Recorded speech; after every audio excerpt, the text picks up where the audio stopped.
Due to the following CBS School Break special, Magnum PI will not be seen today. It will be broadcast tomorrow in the regular time period. Word Balloon, celebrating 16 years of excellence for you.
Hi. Oh, yeah. Welcome back. It's time again for another edition of the Oh Yeah podcast. Mm-hmm. We're doing pretty good. Scoot will be here soon. But, damn it. you know, I'm assuming that Mike Megan is the busiest man in the world leading up to New York Comic Con, where it's 50-50 whether they're going to do it or not. Oh, they're doing it. Right. It's coming, right? Oh, they're doing it. Yeah. Okay. I mean, I again, got confirmation. I It had is vaccine. It is vaccine mandatory. sure. No, I get show your that. cards and masks are Parts, required. cards, and parts. Your vax cards. Mm-hmm. I understand. I brought mine with me, assuming that was going to happen for Connecticut, and it didn't. Mm. Yeah, they don't care up there. They're all hippies. Those damn Are they hippies. Yeah. I heard there's bootleg cards that you could buy for $200. That's great. Just go get the vaccine for free. Yeah, but if you need them in a pinch, yeah, you could get your vaccine Yeah. right away, right? God, I wish we could be like Superman and have our microscopic vision and know right away that someone had a fake vax card, and I would invite them into a alley with Batman and Midnighter to beat the hell out of them. Oh man. Of course, Superman would never do that. He's too nice to do that. Do I That's look harsh. like He a knows vaccine? He knows people. Yeah, that would really be lousy. That would really. Oh look, yeah, I'm okay. Do I look like a vaccine? I'm known as the germ spreader. That's my villainous name. Hello. Okay, easy. This is a safe place for everyone. A safe place. I don't Let's want talk to kill about you. stupid geek stuff. I don't want to kill you. I do. I'm the vaccine. I want to. I need you. We should. You We should. complete me. You sound like the toy man on Super Friends. Oh, that guy. Yeah, Super Friends. He Exactly. almost sounded like he had the same Skeletor voice, didn't he? Definitely Yeah. a free and Skeletor. It always bugged me because his nose was colored flesh tone instead of blue. Like, why did they do it at Super Friends? And even on Scooby Doo, they would color sometimes their pupils would be flesh tone instead of white. It always bugged me. They were As a kid, I would watch that and I'm like, what's wrong with his nose? Why didn't he cover up? Or maybe his nose is that color, like this mask. I don't know. Who is he based on? That's it. He used a new character. Right. Yeah, isn't it weird that they didn't use Professor Phineas Toyman? Yeah, I think because he looked like a normal guy with a suit. Like when we were kids, the whole thing was guys in suits don't sell. Kids don't find old Oh, guys. I see. Yeah, Like Superman 3, more old people for the villains when I was a kid. Like, oh, this guy sucks. But I would rather have a toy man that looks like a toy. And I think that's what they did to that guy. Made him look like a toy for kids. That's why the Richard Pryor doll never sold in that line of toys. Yeah. His blanket capes was sold separately. The pink cape, stupid movie. Man, this movie is so stupid. The skis were an accessory that everybody lost all the time. Mm-hmm. Why did they make an action figure of the girl waiting for Superman on the Statue of Liberty? You know, was she waiting up there, or did he take her up there? No, she was up there. She was up there, right? How'd she get up there? She was up there for later. She was a hooer. He said some suggestive things to her. He was still evil. I'm sure he was wearing brown had his way with her. clothes. She was up there for later. He was going to do a flyby. It's like, you like my brown and maroon suit, baby? That's what it was. How did it get brown? I always love him at the bar pouring the fifth of booze in the coffee. That's right. Oh, that's right. See, he's a good man, that Superman. I like brown very much. Yeah, I like brown very much. Hey, it's like, can you Irish up that coffee? Hey, can you Kryptonese up that coffee for me, buddy? What was that lady's name? Statue of Liberty lady. I like brown very much. Statue of Liberty lady. Dolores? I believe you are right. Barbara? Really? That would be crazy if that was right, because I just I mean, it was something like that. Manifested that from my. Wasn't it? It was probably Mulva. All right, it wasn't Dolores. It was Lorelei. But holy cow! I don't know if you guys remember this woman. She was an SNL cast member, British cast member. Her name was Pamela Stevenson. Hello, love. She is. She's Billy Clinton's wife. She's his wife, that comedian. Wife. She was in Superman 3, part of the curse. God bless her. That's why we never saw her again. Well, and really, really pretty, but a really funny comedian. And not so much on Saturday Night Live. They never gave her good things to do, and that's probably why she was only on that one season or whatever. But I've seen, like, BBC video of her. And now, like, after her comedic career, she became a psychiatrist of some note and has written books and stuff. Oh, no. My wife. BBC One. BBC Two. Psychiatrist of sorts. There's lots of sorts of them too, isn't there? Psychiatrists. I don't know. The Gail Simone Superman versus Magic fights on Twitter are amazing. Okay. All right. They must be. I haven't been on Twitter in many, many moons. No. I go on there and retweet, and then I tag in once a day for about 30 seconds. Guys, this is the Jerry Lewis Telethon episode of the REI podcast today. We've raised $1.5 million so far to purchase the other glove for Johnny. Oh. Well, can we have a telethon for that? Because winter's coming, and that hand's going to get cold. Very cold. Mm-hmm. Very, very, very cold. Definitely cold. They've gone nuts on YouTube, and people have found, like, hours of the telethon. And there's an awesome... And by the way, this is horrible that I'm making fun of the telethon, because obviously for an incredibly good cause, and what a terrible thing to live with, muscular dystrophy. But that said, I'm making fun of their attempts at comedy and also their attempt at sentimentality, because there's one I don't know how I'd put it on the pod. There's one video that exists from 1974. It's 2 hours long, and Mel Torme is on there and a couple other singers, but Jerry and a woman, I'll find the photo. Jerry and the woman, this woman, do a clown mime thing that's supposed to be sentimental. And Ed McMahon is the narrator, and it's like, oh, you look like a good couple. There's some really good entertainment going on today. But, at the heart of this is really about trying to help people. Is it Shields and Yarnell? No, it's Jerry and this lady clown. And they were pretty good.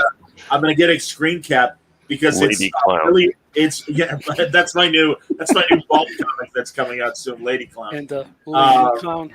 and they're in When you're a clown. they're in the hobo makeup, and it's kind of a washed out video, so you can't see the lips. All you can see is like the big white circle that's like from their nose to their chin. Well, make up your mind, Johnny. Is it clown or hobo? Which one is it? Well, Oh, it's you said hobo. Oh, I'm hobo sorry. clown. I Hobo got clown confused. is the sidekick to Lady Clown, Hobo. Oh, and they roll people, and you know.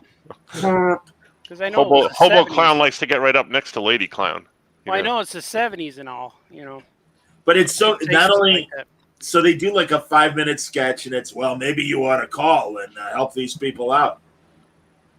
Well, how did they pull that off? Like, I know it was for a good cause. Seriously, muscular dystrophy is horrible. But back in the day, they only had like 5 channels, and they would take up a channel for A the day and a half. entire weekend. 24 hours, yeah. Yeah. How did that work? Jerry's Kids. Right. I mean, he had to but this was he was still a big box office draw when he started doing it in the 60s. When did he start doing it? In the 60s? No, he and Dean Martin actually started doing it in the 50s, and they did it for different charities. And then I don't know exactly. I mean, I can look it up on Wikipedia when they settled on MDA. But yeah, man, no, and they did it in Vegas. So everyone who was playing Vegas at the time, I'll give you 10 minutes or whatever. Yeah, I mean, and it was like this entertainment like smash, but it was awesome because it was coming in the 60s and certainly through the 70s, and even it went till I think I want to look up the last year he did it. Because they still do it. It streams now, and it's not as long, but it still streams and stuff like that. And it's I think it's still called the Jerry Lewis Telethon. Yeah. Is Jerry still around? No, Jerry died like 2 or 3 years ago. Oh. He made it to his early 90s. He had a good run, that guy. He had a really good run. His hair ran longer than he did, though, I think. Oh, yeah. It was good hair on that guy. Well oiled. Yeah, he had good. Yeah, lubricated. Exxon Valdez in his hair, It absolutely. was bulletproof. Mm-hmm. Mm-hmm. He could I bang have the dark big hair, bowling of ball. course I do. Finally, he gave up. Like his last couple of years, he finally let himself go gray. Jerry? So, yeah. Hey, lady. Isn't that what he said? Hey, clown lady. Hey, clown lady. Oh, Brad Lady says clown. 2010 was Jerry's last year. Oh, geez, that was a long time ago. But he raised literally like Bajillions. $2.5 billion over the 50 years he did. And isn't it sad that, again, you could throw that kind of money at a medical research thing and still not get a cure? Although I think with stem cell, I really think with stem cell research, they're on the right track to helping paralysis and Now, stuff. what was his motivation? Did he have a kid who had that, or did he just Let me look it up. I don't know. Yeah. Find out. Hey, Johnny, was it you or someone else that told me that like Johnny Carson and stuff would like make fun of it while it was on? Another comedian would call each other. I know. As I'm looking it up, I'll let Mike tell. I'm assuming, Mike, you know the story about that. No. Or maybe not. Oh, my No. God, I'm surprised. And maybe you haven't listened to this episode of Gilbert. David Steinbrenner was this great stand-up that started in the 60s, big on the Smothers Brothers show, became a great television director in addition to his comedy, did tons of episodes of Friends and Curb Your Enthusiasm, and is a great comedian that understands television direction. And he was a big, big guest on the Johnny Carson show starting in the 60s. Johnny loved his humor. And he was younger than Johnny and stuff, so he kind of took this like mentorship role in his life. And they would call each other on the weekends and watch the Lewis Telethon. And, Lewis, especially in the 60s and even through the 70s, would like totally marathon and be up at like 4 a.m. Yeah, he wouldn't sleep.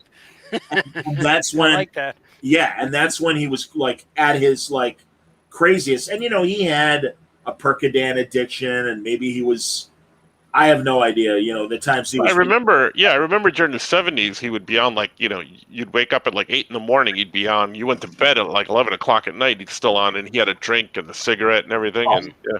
There's a really funny scene when he had his movie in the early 80s, Hardly Working, and it's such a bad movie. And it really is. It's offensive by today's standards. He does a Japanese character, and he's got buck teeth and glasses and squinty eyes. It's shit he used to do in the 50s. Well, it was the 80s, and even in the 80s, it's like, yeah, Jared, I don't know about that anymore. But anyway, You Can't do that now. It was like 4 a.m. his time, and he's like, these pimple-faced studio executives, they try to direct me and give me notes. They don't know a bellboy, a geisha boy. He's like rattling off his movies and stuff, and it was this awesome, crazy rant. And he's like the king on that show. Nobody's gonna stop him, and everyone's like. So anyway, back to Steinberg and Carson, they would like love those moments, and. Steinberg told the story that it would be like 10 a.m. or 10 p.m. West Coast time on the first night. And he's like, oh, did you just see what happened? And Johnny Carson would be like, oh, please, the crazy stuff hasn't even started. Let's call each other back at 2 a.m. and have a full report of what we saw. And it was the truth, because my buddy Cam, Cam McWhorter, who was a Wall Street Journal writer, in high school, we would get together and just hate watch just all the bad comedians. Norm Crosby, Red Buttons, ladies and gentlemen. What do you got for us, Red? Not much. George Gobel, not much. So we would always just laugh our asses off. And watching YouTube, like I said, they've been posting video, and they're like I've been sending in links all weekend in terms of we missed this because it's certainly not as crazy as it was. During those, bad D. Martin celebrity roast years of celebrity. Imagine if they tried to do a 24-hour thing like that now. Like how much would go wrong and what people would say would be crazy. Like they would say and do things back then that was so nuts. Like after the 15, 16-hour mark, that's when they start lighting up cigarettes and making drinks and stuff. But I wonder if that happened now, imagine what it would stir up and cause, Yeah. Well, that again, you're right. No, you're absolutely right. Yeah, Jerry would untie the tuxedo bow tie. Yeah. It would be like the ribbons hanging from his white shirt, and he would end the show with. And listen, when he was younger, he was a competent singer. Hello. As he got older, exactly, it was hello, and he's singing. That song, You'll Never Walk Alone, isn't that from like Carousel, I believe? and I mean, even Rickles would make fun of him and be like, yeah, Jerry's Big Finish, walk on, walk on. I just saw some Don Rickles stuff, man. He's dangerous, that guy. If you were in his sights, you were doomed. It was awesome. You could be nice to him and he'll insult you with one line. Absolutely. Yeah, he was amazing. Absolutely. Brad wants to know what you guys are drawing. What? What am I drawing? Wants to know what you guys are drawing. Is my fan too loud? Can't show you. No, I think you're fine. Okay. I'm drawing Super Pets. I have a lockdown crazy handcuff deadline that I have to get done before the 17th. But actually I have to be in Cincinnati on the 17th, so I have to get done by 15th. And I'm working on Super Pet, Supergirl, Comet, the Super Horse. Yeah. Yeah. Hopefully I could get done. So I have to draw and talk because it's. I can't show you. Oh. Sorry. Secret. Yeah. No, we understand. Yeah, there's always something. Mm-hmm. Yeah, but I should be free by then. By September 17th, my schedule's going to be a lot lighter, and my stress level will. Oh, great. My stress level will be back to normal. Hopefully, I won't be crazy anymore. And Vampire should be on vacation after that. So we'll see. I say should. I say should because that's the plan. Plan never goes as expected, Something might happen. Something's going to happen before then. But I should have at least a week of breathing room. And I just finished a page. Bam! Just like that. Nice. I'm getting the clown picture for you guys here. Send in the clowns. I wonder if Jerry Lewis ever had Lennox Lewis on his Artie, I was watching the fights. It's so weird. Fox, like the regular Fox network, shows Sunday Night Boxing, and they've been doing it a lot this summer. And they had a card last night, and I noticed Brian Kenny was referring to Lennox Lewis as Lennox. Lennox, yeah, I did hear that before. And I'm like, I maybe Lennox is finally starting to, actually, it's Lennox. And it's like, man, I would be a big guy like that and call myself Ox, but that's Lennox. And it was Well, funny things changed now because it's Shang-Chi. We I don't know. What the fuck? I know. Shang? They're calling him Shang-Chi? Shang-Chi? What? I didn't see it. Did you guys see it? No, No. didn't see it. I haven't had a chance yet. I will see it this week. I heard it was good. Yeah. It lost money. But all movies are going to lose money now. But, Well, and Artie, Gigantic Jeff and I were talking this weekend, and yeah. and he's like, I don't know why they're not doing Disney Premiere with this, and I'm like, they have to test where the movie theater audience is now. So they got to roll the dice on a couple of these and go, okay, let's just put it in the theaters and see who's willing to come out.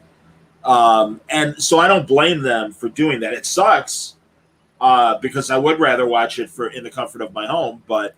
Is it in theater only right now? Yes. Yes. Wow. And will be for at least 45 days before it shows up on Disney, from what I hear. Right. Well, good. Let them try to do that. They need to. Well, again, they have to see. They have to know what their potential is as far as theaters as we kind of wander our way through this. I mean, it sucks. God, isn't it sad? We were so confident in June and July that we were past maybe getting past the pain and things were getting back to normal and stuff. Yeah, it's weird.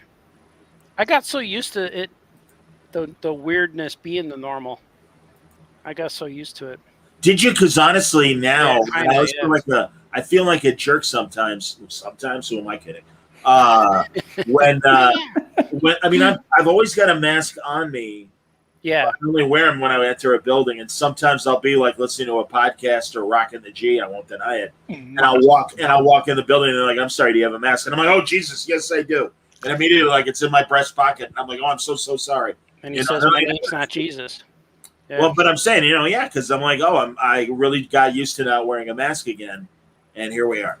There's a real funny thing I saw, meme with the Beatles, Abbey Road, where they're all walking. And it has John Lennon walking the opposite way, and George says, "What happened?" He goes, "Forgot my mask." That's funny. That was funny. Yeah. That's awesome. If that happens all the time, you see it when they relieve the mask rules a little bit, and now you see people turning around as they're walking. like, oh, you see it in the parking lots.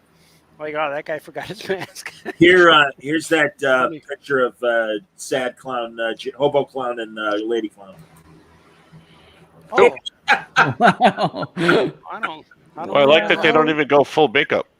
That's it. I thought there was something. I guess I got a nicer look than what I was watching, because again, when it's in action, it's always usually very washed out. But Yeah, and also it's Cook County, and it's before you needed area codes to dial.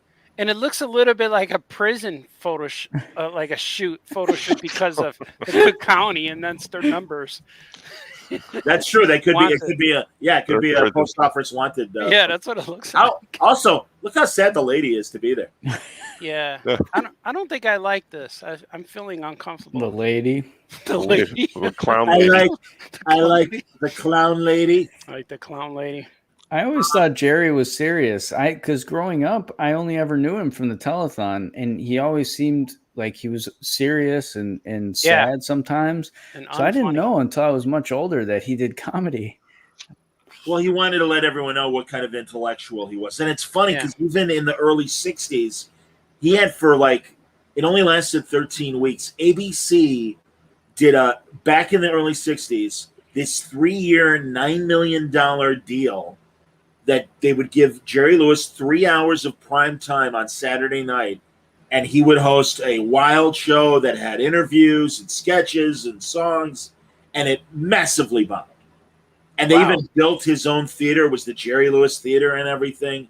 And so when it bombed, they kept the theater, they kept the variety show format, and they created a show called The Hollywood Palace, which was like Ed Sullivan with rotating hosts. And that's how they kind of salvaged it. But they still had to pay Jerry like $5 or $6 million of the contract because he's like, "Hey, it ain't my fault." Yeah. And the lawyers took him, and his family, and before he died, had said they would finally release the full episodes on DVD or whatever. DVDs. And I don't know what's going on with that ever since he died. I don't know that, and also his infamous movie The Day the Clown Cried, where he plays, it's during World War II, and he plays a clown whose job it is to lead children into the gas chambers. Oh and it's both like, and it's a heavy movie, and the studios are like, we can't release this. Are you nuts? We cannot release this. Yeah, you just showed a clip of it from like that still from the movie. Was that it? That's it right there. No, you just killed a bunch of kids. No, but back to that scene. The best part is like that scene goes like for like 3 or 5 minutes, and then afterwards, Ed McMahon, who was like the announcer for the telethon, he's like, "Well, Jerry, that was incredible." And then Jerry, in his intellectual way, like Stoke just said, it's like, well, yeah, getting into character for that is very difficult, and you get this like post-acting master class from Jerry about how tough it is to do, and hats off to the woman, to the lady clown. And it's like, dude, move on. Okay, just move on. Because even then... Why? He had like 48 hours to kill. Like the audience is like, I don't know if we should be applauding to this or not. This is very weird. Lady! Bring Norm Crosby on again. I don't mean to extrude in public, but I may do that right now. He's no longer with us. I have no idea what would happen if you called the 649 number, Chris Conley. Feel free. Jerry's like the original Pee Wee Herman. He did Pee Wee Herman before Pee Wee. Oh, absolutely. Oh, no question. Lady! There's a movie that you can find that's in public domain, and it's on Amazon and other places, and I'm sure it's on YouTube. It's called Bela Lugosi Meets a Brooklyn Gorilla. Oh, and it's not all right. So it's a poor man's Martin and Lewis movie where these two other guys. I like that. Duke Mitchell is the Dean Martin guy that sings, and this guy Sammy Petrillo was this young comedian whose best thing he did was this dead-on impression of Jerry Lewis in the 50s, and was like 5 years younger than him. Lewis put him under contract, basically to kind of like say, all right, that's enough, and keep him like not getting big gigs and stuff like that. It's a very weird thing, but if you watch that movie, you'd swear this guy was Jerry Lewis. And they had a Dean Martin guy too, a guy who was supposed to be like Duke Mitchell. Yeah. So Jerry Lewis put him on the contract so he wouldn't do that stuff? Yep. Wow. Yeah, very weird. One of Gilbert's guys is writing a Sammy Petrillo biography. I look forward to reading it because I want to understand the story better. But yeah, I mean, this guy was like bumming around New York, getting lousy nightclub deals to basically mock, doing Jerry Lewis and stuff, which I'm glad we're talking about because any new voices, Skoka? I have a new voice I would like to do on the show. Yeah. I would love to hear it. I'm even going to turn off the air if just so people. Do you need a few minutes to put on the clown makeup? We can. Yeah, I gotta like hunch my shoulders like Frank Gorshin and all the other mimics would, You got to turn your back, yeah. Yeah, I'm not going to turn my back, but yeah, imagine Kirk Douglas as the first mate on a ship. It might go like this. I want to move the boat, Captain. No, but that's not the voice I'm doing. Little Zayas in there. Human. Turn this boat around, human.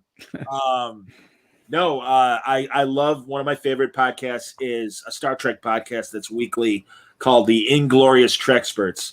And there's a guy on there, Darren Dockerman, who worked on the 79 Star Trek motion picture when they put it back out on DVD. And Robert Weiss was able to recut the movie and stuff. But Darren does a letter perfect Gene Roddenberry. And I've been paying attention to him. And first, I'll tell, and it's as I've said a million times, and I'm sure Skoke feels the same way. When a mimic cracks the code on a voice, yeah, and you kind of do it to yourself, and you're like, oh my god, I can kind of do this. Yeah, real good stuff. Good stuff, exactly. Yeah. I mean, there you go, Johnny. Will you please welcome Jerry Lewis at 4 a.m. Yeah, coming to be a sad clown. You see. Exactly. Like, now you see. So, yes. Hello, friend. Okay. Why'd you hit the hair? Very good. Nice. See, everybody does that, yeah. Ernie. Oh my God, it's so weird. It's so weird. Gina, Festa. It's so weird. Festa, Gina, Festa. That's from Boy in the Plastic Bubble when the teenage girl is riding her horse and he's excited watching her and he's like, Festa, Gina, Festa. It's so weird. It's so weird. Why'd you hit the hair? So, the hair. Yeah, exactly. And Ed's telling we got Dan DiDio. I like it. I like it. So, Good Greenberg, Bill Cosby too soon. Never too soon to do Bill Cosby. He's free. He's all right now. But the one I got from Darren Dockerman was Gene Roddenberry, and I'll explain how to crack the code. You do it like your nose is stuffed up. And Gene Roddenberry? Yeah, the creator of Star Trek. I don't even know how he sounds. Well, if you were to go online and listen to how he speaks, you'd find that Gene has a lot of thoughts, not only on science fiction, but also where the world is going. And it's my attempt to think of a better, and if I would say, brighter future. He uses 25 words when you only need one or two. He sounds a little bit like Reagan. Well. Yeah, a little bit. Yeah, well, you're right. And Reagan's a little more, yeah, you're a little more raspy. Absolutely. But again, Reagan searches for words. Gene Roddenberry is like, let me put 12 words before the actual point of what I'm saying, because that might enlighten people, if you will, perhaps give an insight into what people are thinking. Mr. Spock is a very careful character that we took a lot of time with. And but yeah, if you're watching Glorious Treksperts, he'll do it. So that's nice. Brad knows the voice, and he says that's great. Wow, that's great. Wow. Yeah. Wild stuff. Wow.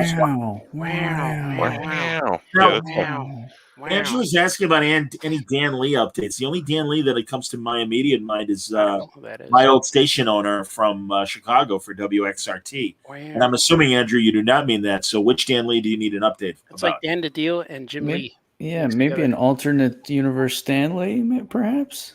Oh, yeah, it is. Dan Lee. Dan Lee, the impersonator.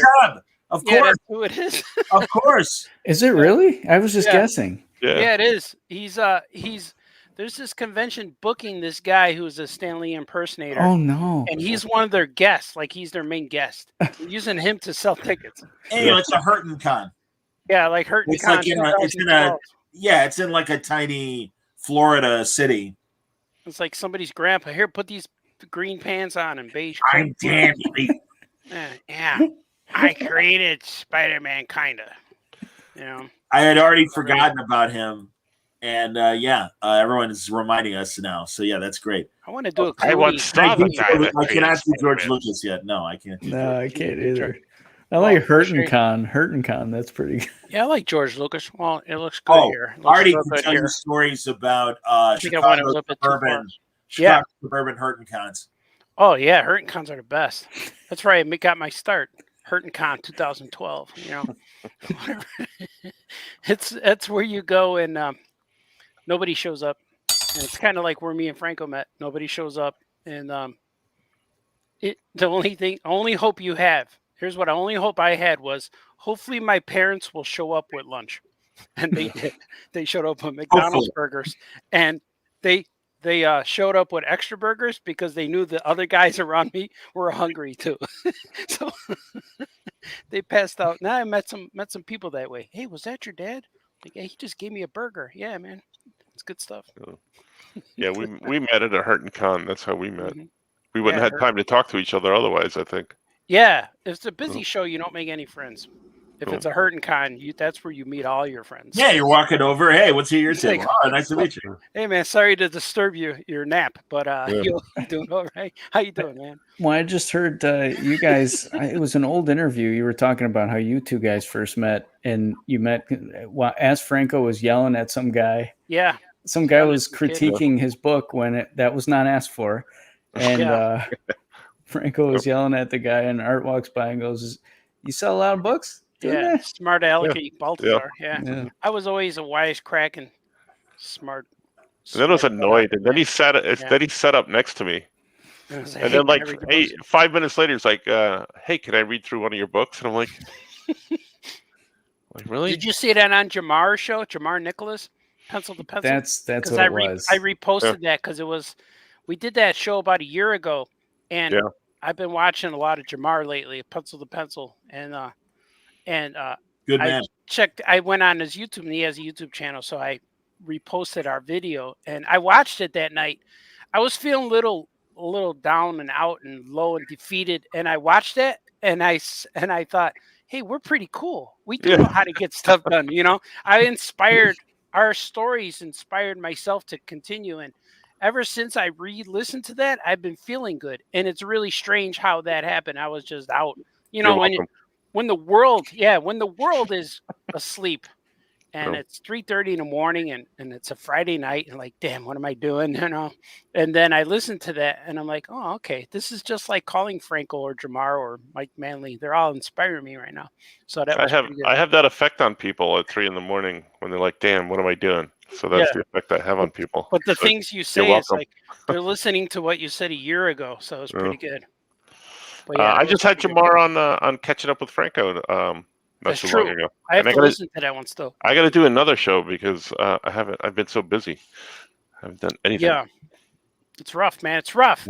Yeah. Every waking minute of the day is trying to get something finished, so I can have a moment not to do anything.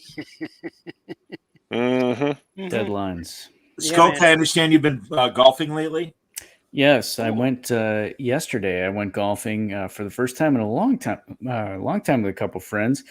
I've been hesitant to do much of anything with COVID. I've been scared to go a lot of places, especially inside. But I decided to take a chance and do it, and it was good. There were three of us, and when we got to the golf course, they paired us up with a fourth guy. Oh no! And we started playing. Everything was fine. We got along with him really well.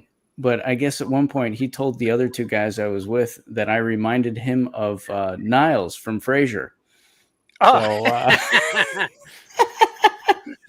he said he told them not to tell me, but then of course as soon as they walked away, they came and told me. Yeah. Hey, Niles. Yeah. And I had just been telling the two of them that this fourth guy reminded me of Curly Joe from the Three Stooges. So I don't know. I don't think they told him that, but did he have a crew cut like Curly Joe's? No, he was wearing a hat the whole time, but it was like big pudgy guy. Well, not even. It was like Curly Joe minus 200 pounds. Oh wow! Yeah. So it was like. Well, I have two questions then. One, did you do a Niles impersonation after that? Did you try to? I was holding back. I wanted to so badly. I wanted to just or start singing the song from Frasier. Hey, baby, I hear the blues are coming. That whole thing, but I didn't do it.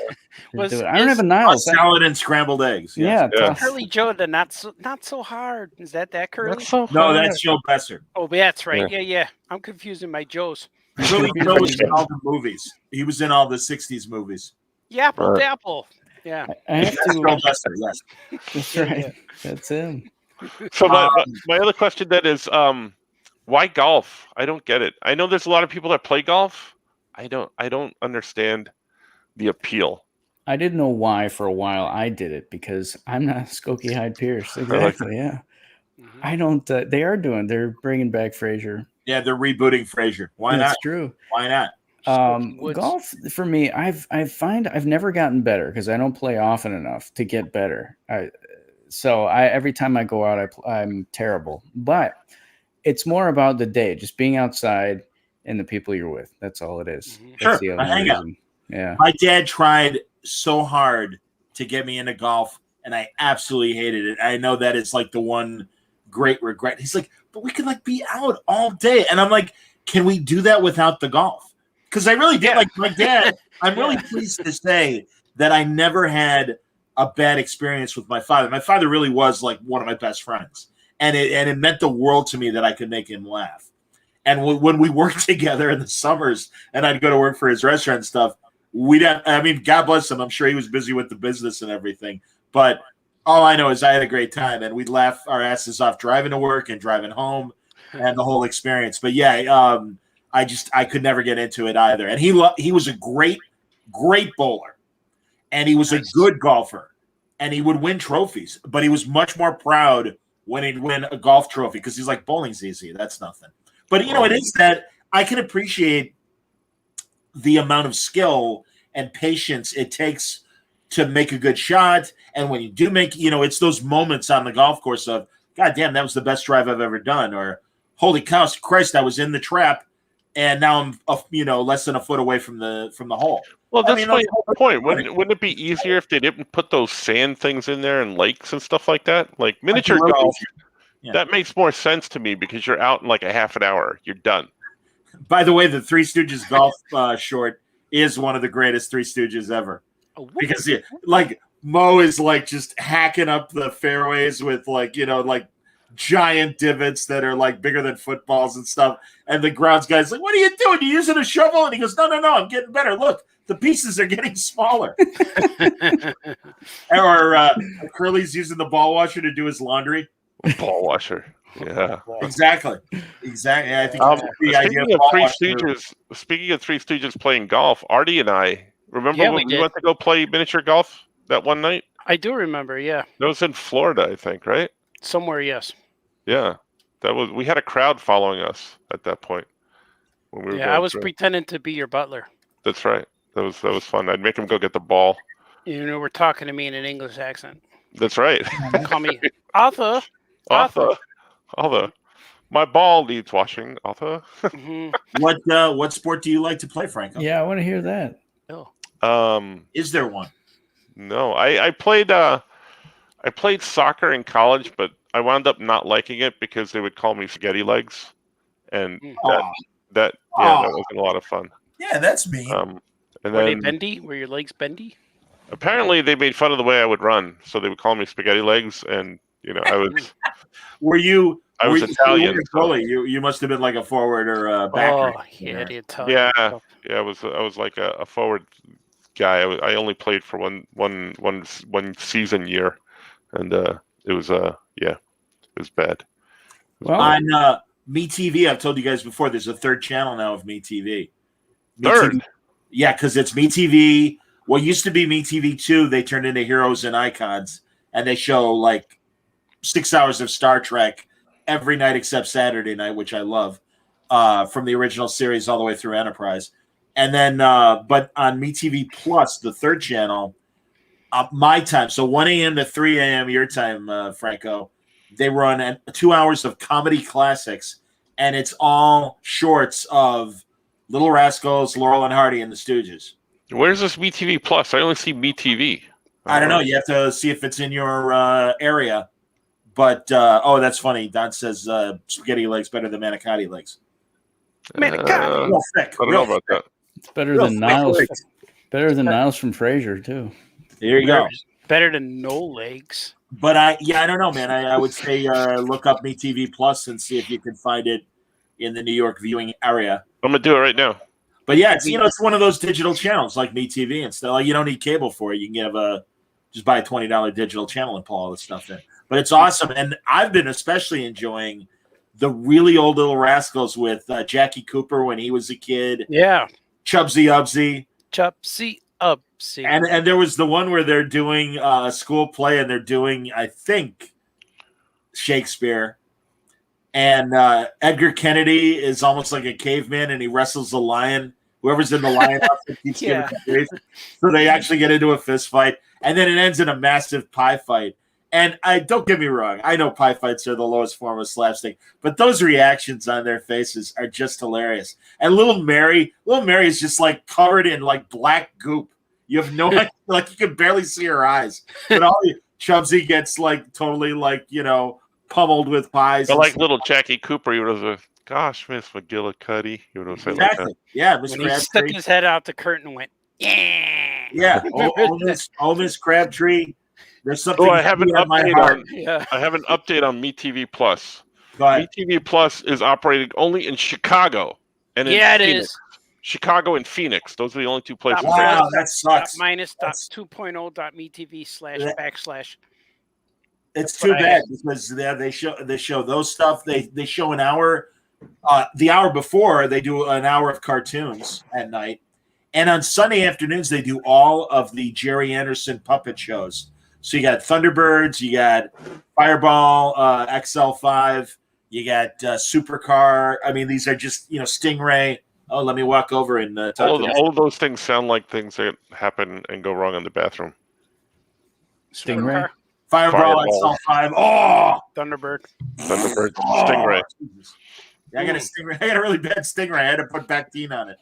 It's pretty bad. So, Sissy. my sister. My sister had a stingray. My sister Penny. Mm-hmm. So, and Skulk, you bought one of those Co-Star albums. As a matter of fact, I just happen to have it right here. Kind of figured you would. Hey, it's the beautiful Arlene Dahl. Whoa, boy. Oh, I like that. I don't know who she is. I've never heard of her, but you can read scenes from Casablanca with her. What? That's amazing. This was Johnny's thing. He told me about this, and I went to a local record store, and I found this, and it comes with a script. Yep. So you can perform the scenes. Yeah. Read it. We're gonna do one day. Yeah, we got to do not just one day. We got to do them all the time. I keep getting busy. I'm busy. There's one of the Co-Star albums is with Vincent Price, and there's online. I haven't been able to find the album, but thankfully somebody put all the scenes and the dialogue on a Vincent Price blog.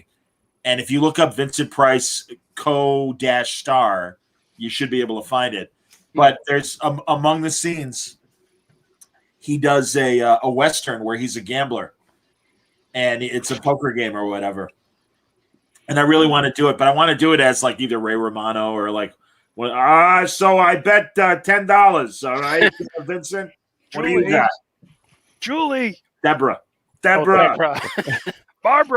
I bet the idol I found in a cave. Exactly.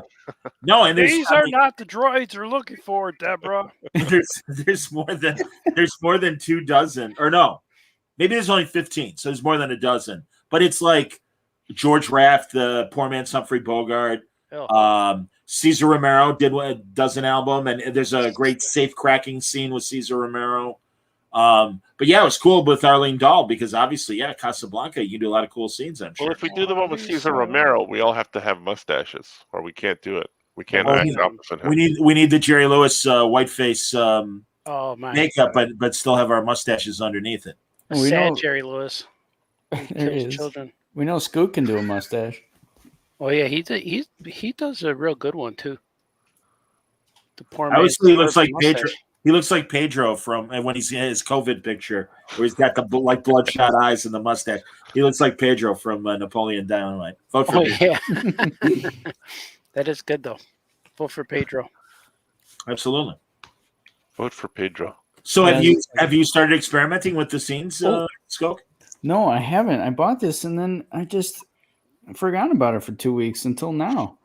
I was gonna show you guys anyway, and I'm glad you brought it up. But I haven't actually listened to any of these. Have you? Yeah. Oh, absolutely. Yeah. No, like I said, the Vincent Price ones are really interesting. The Cesar Romero ones are interesting. Okay, go. You did listen. There's one with Pearl Bailey, and one of the scenes she plays herself, and you're like a New York cab driver driving her around. So, but I really want to come up with silly dialogue that would fit whatever they're saying and stuff. So that's why I've delayed doing anything with it. But Isn't there a song about her? Don't you go home, Pearl Bailey? Or is that a different? Or am I thinking of something else? Yeah, she already got home. Yeah, she's home safe. Yeah, everything's fine with her. Yeah, she's fine. Good. I was worried about her. No, she took a cab. She took a New York cab. She got an Uber. She got an Uber. But it's like half men, half women, and there's also a great character actor who was a former boxer, Maxie Rosenblum, Slapsy Maxie Rosenblum. Maxie Rosenblum, but all right. Boom. Boom. Boom. There's one where you're like his manager, and he's like, "Nah, I gotta stop, Charlie. Nah, you gotta retire. I'm eating too many punches, Charlie." So, good stuff. I like it. That's good. I like it. Oh, all right, and here, all right. A sad Little Rascals note from Andrew that Chubsy Ubsy died at 21 in 1936. Oh, God tragic. He was cute. Wasn't he in the Mamas and Papas? Or is that someone else? That was Mama Cass. Oh, right. Yeah. All the leaves are green. She died young too. Brown. I like Brown The very sky much. is gray. They start out as green though. I don't know. Who was Jackie Cooper? Was he? He was in Superman. Was he Perry White in that? Perry White in Superman when he was Okay. a kid was a great kid actor at MGM. And the only guy better was Mickey Rooney. I was the biggest star in the world. Mickey Rooney. Mm-hmm. Mickey Rooney. Mickey Rooney. Mickey Rooney. Mickey. You can't say it. Somebody, if you let it hang, somebody will finish it. Mickey Rooney. See, you can't let it go. It's like nobody can leave it dangling. Everyone's got a shave and a haircut. But it doesn't work with other names like Mark Hamill. Mark, it could be anything. Yeah. Sure. Hammond. Mark Goodson. Yeah. See? Mm-hmm. Yes. See? It's not the same. It's not the same. Not the same. I've been obsessed with watching, I don't know why this weekend, 1960s black and white password videos. Oh. And it's great. The one with shit. Is that yeah, that's the electric company. Oh, that's the electric company. Right. The password is feces. Feces. Something that looks like feces, right? Yeah, but if you and I were playing password, we can do that real well. Like I would give you the clue, chirps, and you would say feces. Right, see? Feces chirps. Yeah. Feces chirps. I actually made the feces chirps in the characters. These were celebrity password episodes, and they only get to do one word clues. So like if it's feathers, bird, whatever. And the great thing is he's like, all right, no gestures now, no gestures. And the celebrities all the time they're like birds, and it's like, no, you're not supposed to do that. And oh my God, there's one with Sammy Davis. Hey man. And hey man. And Peter Lawford, and it's right after Peter Lawford had pissed off Frank Sinatra. Sinatra wanted to like when John Kennedy was president, Sinatra was going to have him over for the weekend. But during that period, leading up to that period, all this stuff had come out about Sinatra's friendships with various mobsters. Yeah, wasn't Peter Lofton? Wasn't he married to one of the Kennedys or something like that? Right? Yes. Yeah. Pat Kennedy, married to Kennedy's John. Sister, became Pat Lawford. That's how Kennedy and Sinatra got to know each other was through Peter Lawford. Allegedly. So like Kennedy, or rather Sinatra went nuts prepping for this meeting. He had private phone lines put in so Kennedy could talk to the back to the White House with no interruptions and everything. And he even built a helipad so that a helicopter could land on his Palm Springs estate and no hassles with driving or anything like that.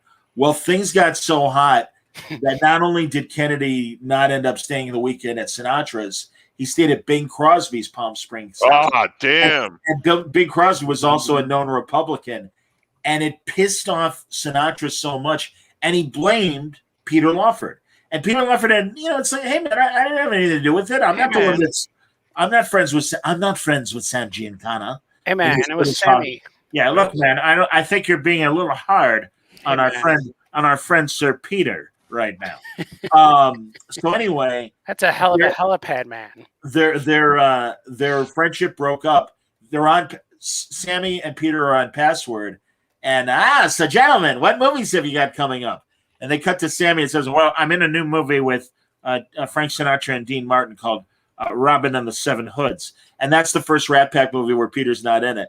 And it's like, and Peter, what have you got going on? Well, I'm not going to be in Robin. Not in that one. And it's like, you can see the disappointment and the embarrassment on Peter Lawford's face of, what's going on with you, Peter? Not much, actually. Back to you, Al. All right. Man, all right, you're a loser. Let's play Password. And it's great because Peter Lawford would always say, and we're here to play Password, as opposed to Password. Password. Glass Passwords. Cross Swartz. If I could back up just a bit to feces chirps. Nope, we moved past that. Sorry. Yeah. We're done with that. Feces chirps, yeah. Okay.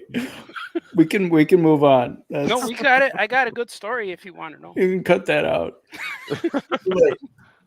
What's your story, sir? Feces chirps started with, you know when those comic pages circle Artist Alley and pass them around and say, let's do a jam comic, okay? And then someone writes a page and passes you the next page. And so when I came to my page, I forgot I don't know what the story was, but all of a sudden they got invaded by feces chirps. It was someone put poo, and I made chirps come out of the poo, and they were called feces chirps. They were the minions of the poo. So that was a ongoing gag. Of the poo. Yeah, they were soldiers. They were feces chirps. Poo minions, if you will. It's like we make holes in teeth, those kind of chirps. And so it was an ongoing gag between us for about 30 years. And in Drew and Jot #1, I actually have a poop monster, and then he lopped off. They lopped off and flew away, and I actually have feces chirps in Drew and Jot #1. They made their debut, and now I own the copyright and all that stuff. They're real characters in comics continuity, and but I think I just called them chirps. And then the comic, the kids are like, "What was that? Oh, those are the chirps." Really? Yeah. Oh, okay. Anyway, so it's real. Feces chirps. Feces chirps. Feces chirps. Yeah, that was it. It was a lot funnier back then. Real thing. Yeah. I'm so glad I asked. Yeah, feces chirps are real characters in the All Yeah Comics universe. But I just used that just as an example to show how Art and I would do well on Super Password. I'm just saying. Yeah. The password is feces chirps. I don't know why. You always get that soft announcer. The password. No, the password is feces, and then I would say chirps, and then he would say feces. I don't know why they're chirps. I think because they were making noise. You had them making noise. They were like, rah! And I'm like, yeah, what they are were chirping. Maybe birds. Chirp, chirp, chirp, chirp. Feces chirps. Yeah, we draw a little feces ball. Yeah, Dowd wondered if it was the nice way of saying farts. Oh, it could be. That's a feces chirp. They were actually pieces of feces. Yeah, they actually came out as feces chirps. It was never a question of farting or anything. No, that's what they were called, the chirps. The chirps. The chirps are coming. They're going to get you. You don't want them to land on you because they stick. They stain. You know, Chirps sounds like a 60s band, like the Way Outs. The Chirps. Going way out. Way out. That's where the fun is. Way out. High five. Super dappa doopa da pow. Doopa dappa doopa da pow. What measurements like that? How can I fit? What did he say? How can I forget a girl like that? Oh yeah. That's where. Hey Fred, there's a message for you. She left her number. 362436. Wow. And she's like, Fred, are you hiding something from me? And he's like, I couldn't hide something like that. Yeah, I couldn't hide anything. Yeah, it was funny. I love that one. You ever notice every time they run around, it's the same background all the time? So you know, it has to be. What if Fred and Barney were having an affair? You know, and then the girls pull up and they're like, "Oh, we gotta hide. The girls will find out. Barney, run!" And they run like same background. It's fun. Mm-hmm. They never get away. No. What was their names? George and Irving. What is it at? Tyler. Oh, that's when they're your friends. Yeah, George and Irving. Were they George and Irving? Yeah, it was something else. It wasn't George. It was a double syllable, like Tyler and Irving. Oh, there's a Rossford guy. And C-3PO. There he is. Yeah. The young dad stuff. C-3PO's here? Oh, my. Yeah, exactly. Go see him. I like that. What do you have in the background? Is that a display? It's like a back cave. Yeah, like a city. It's a Lego? And there's little guys in there. Yeah, Oliver and I were playing with it. Oh, I like that. These little guys are in there. Oh, cool. Oh, nice. Yeah. Aquaman. Wow, that almost looks like the new costume that debuted today. For what? For Aquaman, they had a picture of him. Oh, yeah. Scooch. And his leggings have kind of fins on them. Oh. And his gloves have fins on them and stuff. Oh, cool. Yeah. He's more aerodynamic underwater. Yeah. I really appreciate DC's idea to go darker with their characters. It's a good idea. Let's give them more black outfits and hide him in shadows instead of. If I were gonna go that dark with the costume, I'd make him dye his hair blonde. Yeah, I thought it was a bad. I'm like, also, happy birthday, Scoot. Kind of dumb. Yeah, Happy thanks. birthday, Scoot. Scooch. Thank you. Scooch. Thanks. Man. 14. Yeah, exactly. 14. That new. Yeah. 14 today. Did you pick 14. a high school yet? The Retainer comes out in November. Yeah, high school, all that stuff. Yeah, Yeah, it's looking just at high schools. just a crazy time to be alive, you know, Mhm. and to be a wrestling fan also. Oh my God! Did you watch yeah. the AEW pay-per-view? AEW, Yeah. It's crazy. I Yeah, it didn't was- even it have was to good. buy the pay-per-view. I found out everything just by being online. Yeah, Everything was revealed, Thanks. but it was cool. Yeah, it feels like everybody showed up. yeah, it's just cool that like all this stuff is happening. It's like wrestling is coming back in, which is great for me. I got a book coming out in the spring Oh, that's related true. to pro wrestling with Dave Scheid. So stay tuned. What's it about? Can't really say the name of it, but it's about Is it like, about wrestling? you know the book Agents of Shield. It's kind of like if you replace the word shield with slam, and that's kind of what the book is about. But that's not it though. Yeah. I can't really talk about it though. Oh. Like a body slam. Yeah.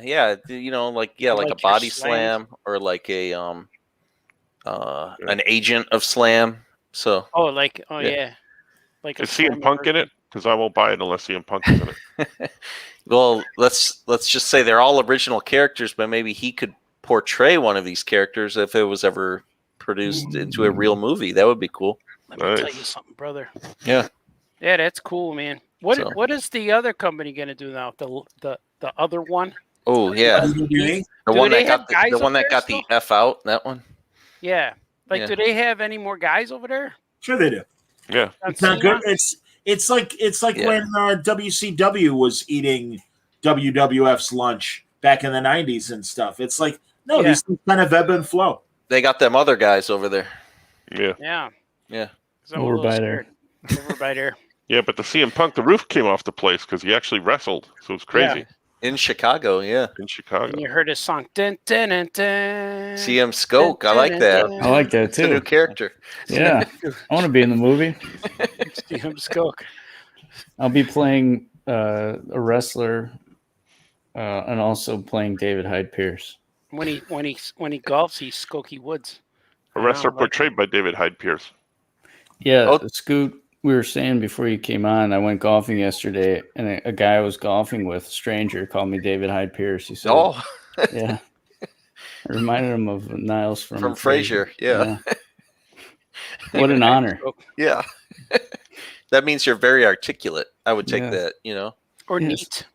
Could be I neat. have to come up with a Niles impression now. Speaking of golf, though, it's funny you brought that up because, you know, we all know on the pod, Toledo is known for the Jamie Farr Kroger Classic, the women's LPGA golf championship. Former. He has nothing to do with it anymore, but to me, it will always be the Jamie Farr tournament. This weekend, they hosted a tournament called the Solheim Cup for female golfers, and it just, you know, it felt a little like something was missing because they did a pro-am, and they had Mike Golick was here, and they had Michael Pena from the Ant-Man movies was here, but no Jamie Farr. It seems like a missed opportunity, you know? You have another women's golf tournament, and you don't invite the king of women's golf in Toledo, Jamie And they Farr. could have just so easily gone on Cameo and got him to show up. Yeah. So, Is he doing okay, Jamie Farr? Maybe there was something. Maybe we should reach out to him again. He's Again. How old is he? I'm gonna say late 80s. I'm gonna go 91. He's busy. He's cranking out those cameos. Mm-hmm. Well, I see you're Lebanese. He's 80. Yeah, he's 87. See, Oh. yeah. yeah, he's fine. He'll be fine. I'm sure he's fine. It's just that he's 87. Maybe it's tougher for him to walk around or whatever. You Just never know. needs to relax once Watching a sometimes. lot of Frasier. He'd be You know, fine. you We just remind need- me of someone. Yeah. Other Mike. You remind me of another guy. He could just get. I was going to say he could get David Hyde Pierce to be his caddy. He'd be fine. I'll play from the card if that's all right. Yeah, I would caddy for Jamie Farr. I would butler for Jamie Farr. Oh yeah. No, and everyone says, "Oh, David Hyde Pierce." He says, "No, a Hawkeye Pierce." Actually, Actually, I used to work with a guy. Incidentally. His character was Hawkeye Pierce. Yeah. David Hyde Pierce, my sister. My sister was a Pierce. Mm-hmm. Yeah, luchador tag team. Yeah, there's something there. I think that's maybe a cartoon. That'd be good. I'm wearing this luchador's mask. I can't exactly breathe through it. Incidentally. Oh, Jamie, hurry up! We must defeat our opponents. All right, now. Yeah. They had a whole bunch of people show up on the pay-per-view last night. Adam Cole came over from WWE, and Daniel Bryan or Bryan Danielson or whatever his name that's is over huge. here. He was just in WrestleMania main event last year, and now he's in AEW. So that's pretty. That's like nuts. About as big as you can get. I saw a lot of Adam Cole. In Ring of Honor. He was always on there. He was he was one of the Bullet Club members. Mm-hmm. Well, just last week last week or the week before, he was in NXT, WWE, and he just came over. And he didn't have to wait. He didn't have to wait the 30 days because he was on a handshake deal that extended his contract at NXT. So he just came over because he's friends with all those guys. So he just came over, and then they swerved everything, as we say in the business. Mm. That's nuts, man. It's gonna be a. Well, that's the thing, man. No, WWE was all about exclusives, and thank God whoever was at A&E or whatever the inspiration was to open things up and go like, hey, let's have New Japan guys. Let's have all the other federations and everything. And it's like, that's brilliant. All it does is add to your star power, and you get crossovers you never thought you'd see. And God, I remember in the 80s when pay-per-view was just starting to happen, and one of the shows was not only talking about boxing pay-per-views, but wrestling. And it's, God, do you ever think we'll see Ric Flair and Hulk Hogan in the same ring? And, because back then it was unheard of. Yep. Yeah, I know our buddy and friend of the show, Two Sheds, he was excited that the New Japan guys are popping up. And that's what's kind of cool about AEW right now is they're like they're making it so there's a little bit of something for everyone. And that's what like all good shows, not just wrestling shows, but like all good entertainment shows kind of do that, where anyone can kind of jump in at a certain point because some element pulls them in.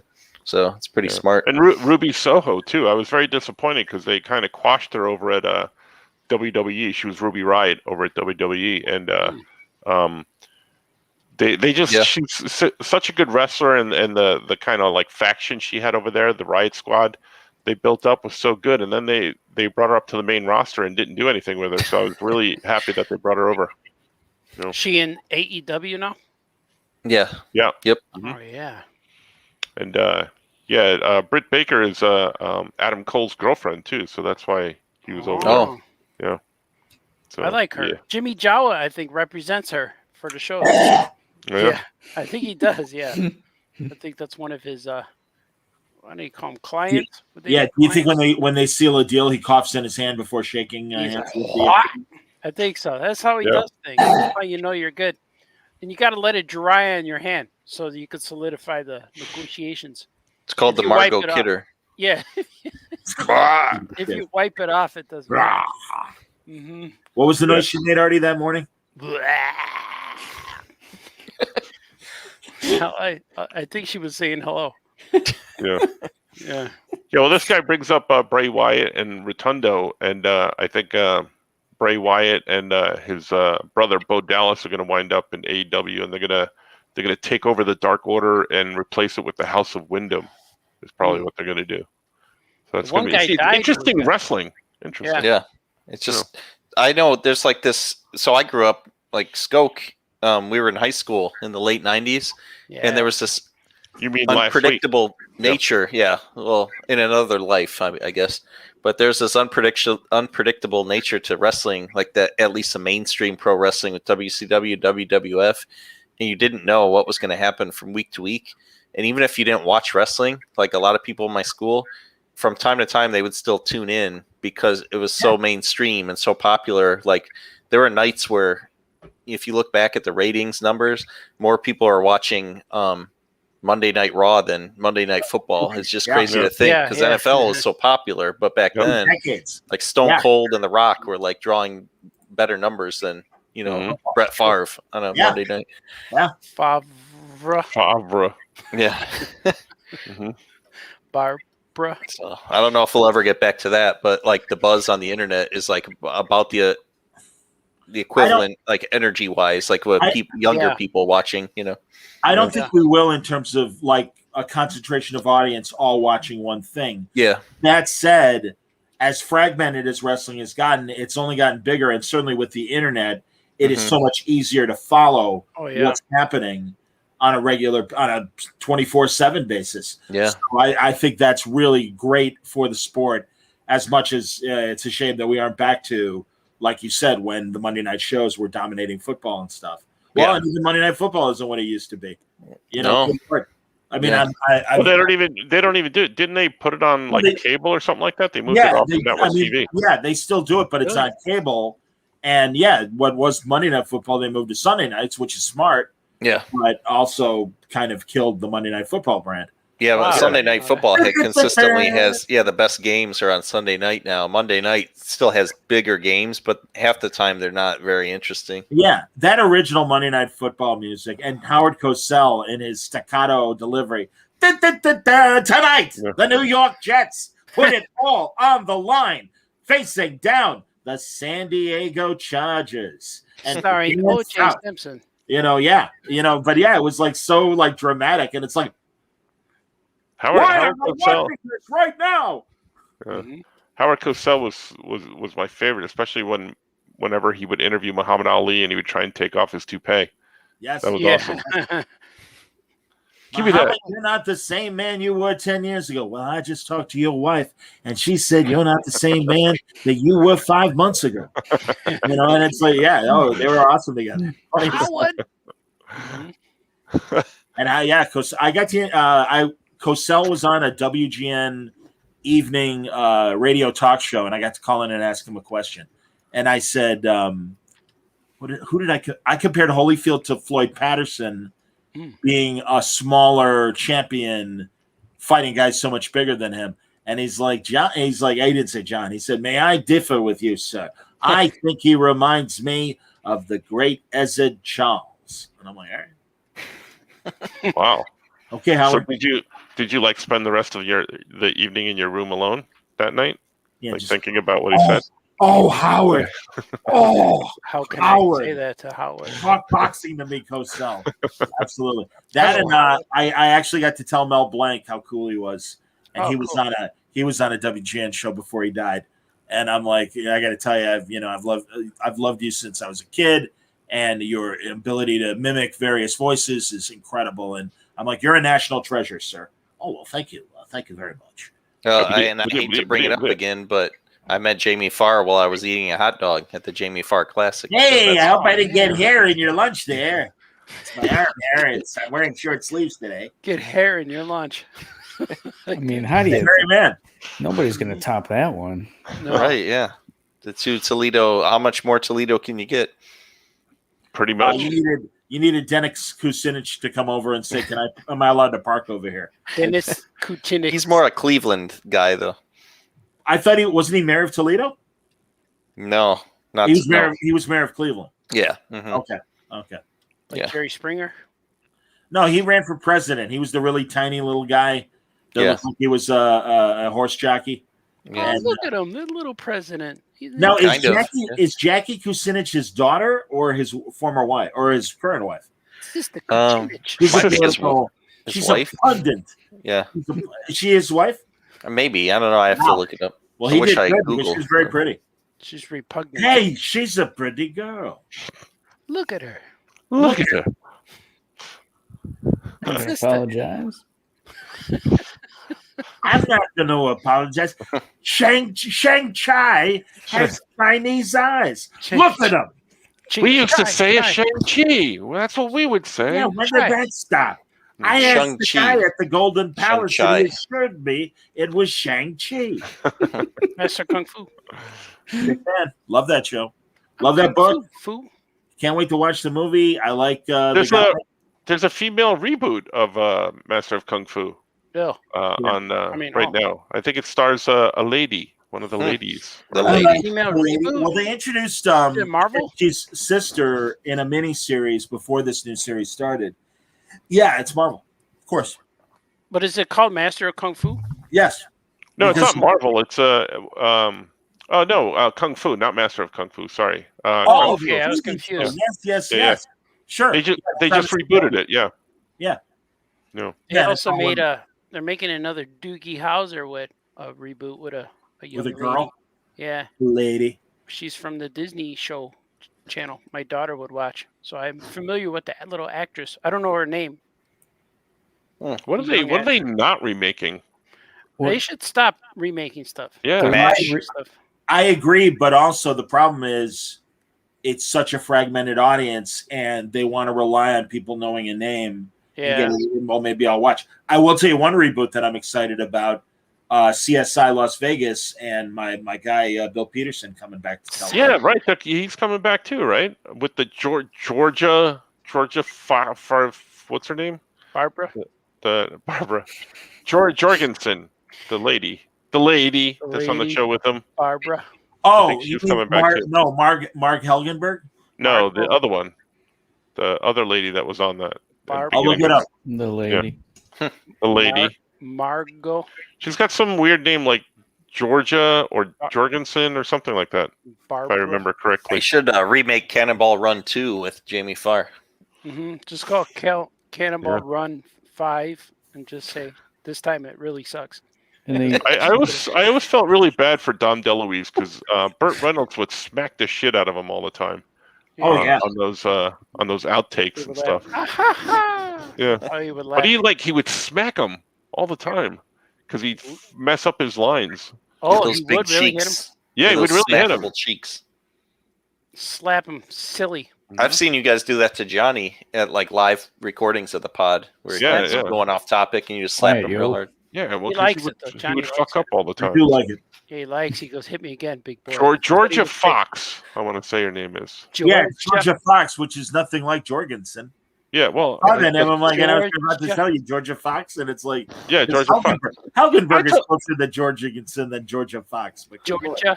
Yeah, but I said it was Jorga or something. No, you said Jorgensen. I thought that was the last name. I couldn't remember what it was. We know what he meant. You little. Yeah. Sure you did. Georgia. Let's go play with your little castle in the background there with Alan. Jorgensen. Me? Barbara Jorgensen. Well, there's the Perfect Strangers reboot coming up. Is there? Yeah, there really is. It's really? Going to be why? Just show the same show again. That's all they should do. They're doing Will Smith too. I saw the Prince of Bel-Air. Like, why? I don't get it. Are they doing Prince of Bel-Air reboot? Yeah. Oh, yeah. It's serious. Like it's going to be a drama. Is it really? Yeah. Somebody made a fan trailer maybe a year or two ago, and then it caught momentum, and people wanted to see it. Too. The Wonder Years are doing, but they're doing an African American family. Yeah. Again, because didn't they do it with? Or no, I'm confusing his other show. Kevin or Ben's Arnold. show. The other brother's Boy show. Meets World. Boy Meets World. Yeah, I confused it with that. With Topanga. Yeah. Topanga. Barbara. Boy, oh boy, Topanga. Topanga. Topanga. Topanga sounds like something you'd like get on the bottom of your shoe or something. I like an odor. What flavor? Yeah. I'll have. Topanga sounds like a third world country. She'll have the vanilla. I'll have. We'll have 1 chocolate, 1 vanilla, and 3 Topangas, please. There are currently 5 people from Topanga watching the pod right now. Exactly. Number 1 in Topanga. Mm-hmm. You know why? Because Topanga in Korean means lady penis. Topanga in Korean means Topanga.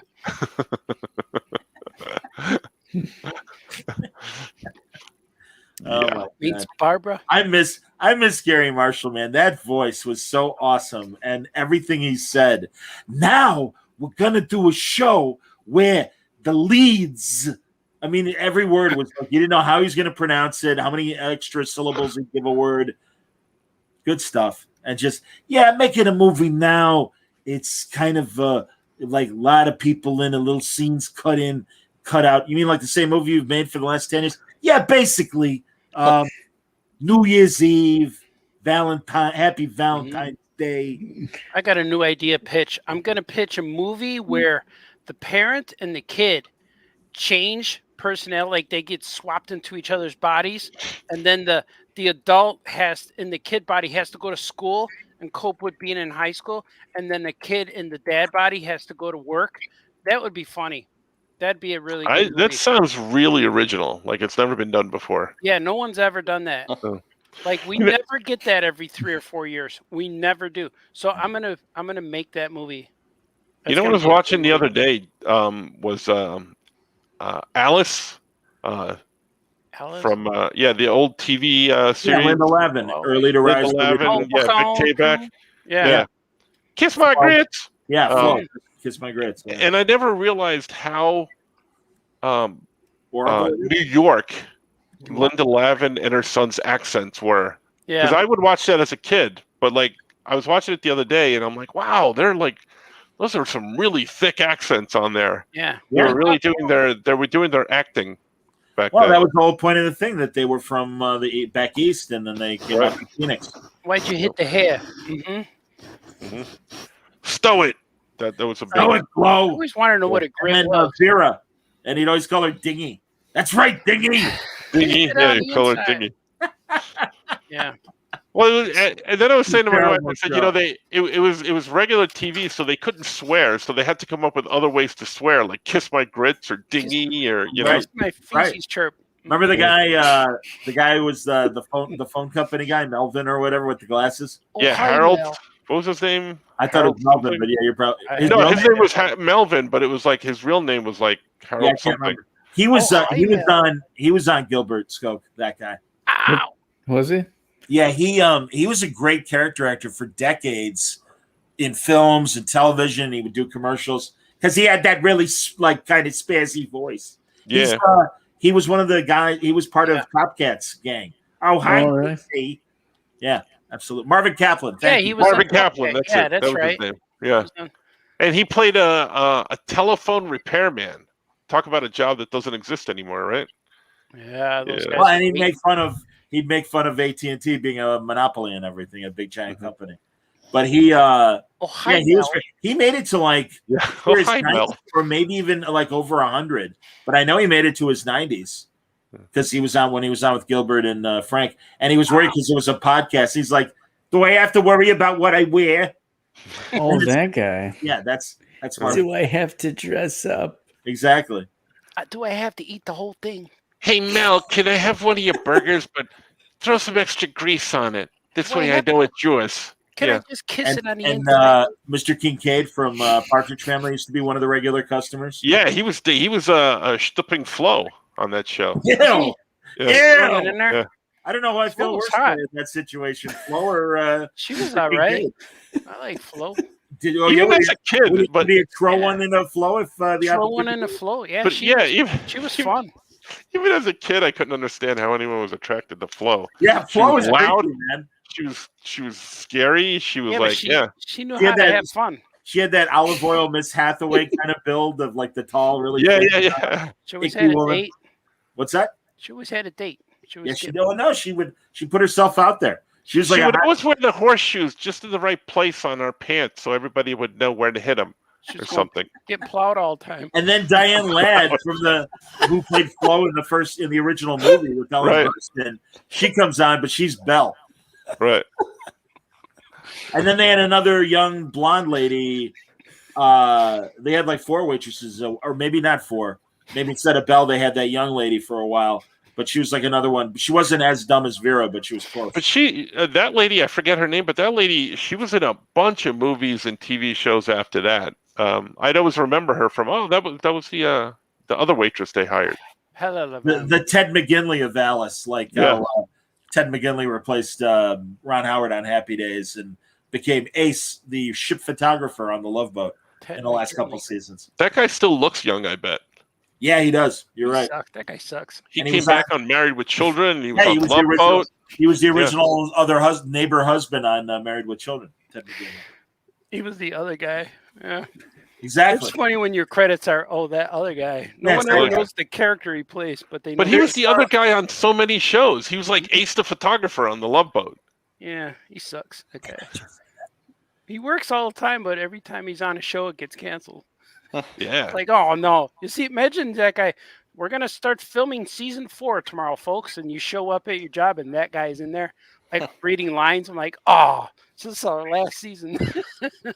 No, but on Married with Children, he stayed on for like 8 or 9 years or something like that. Really? Was it that long? Because the original husband from Marcy Darcy. Oh, you're right. He was the second. Left. Yes, Steve. Yeah, he was from Your Best Move or Make Your Move. He thought, thought the show was horrible, so he left. And then it stayed on for like 12 years. Yeah, like another 8 years or McGinley. Yeah. I'm so offended. Oh, that's funny. Artie, Ed says he heard Michael Wilbon of ESPN and Washington Post shout out to Harold's. He believes Harold's. The 14th and Michigan location. Oh, that's a good one. Oh. The one over here is changing, man. They had a few discrepancies in the last few times. It wasn't as pleasing. Oh man! So, is that why you went to a new fish place or something? I saw a new fish place open up. I could walk to it from my house. It's wow! So that one I tried because it was teasing me for about 2 months. The sign was on, but there was never anyone inside. It wasn't open, and it just opened. And I tried the wings. The wings are good. They're not Harold's. They're crispy wings, and the food there takes a little bit more prep when you get home.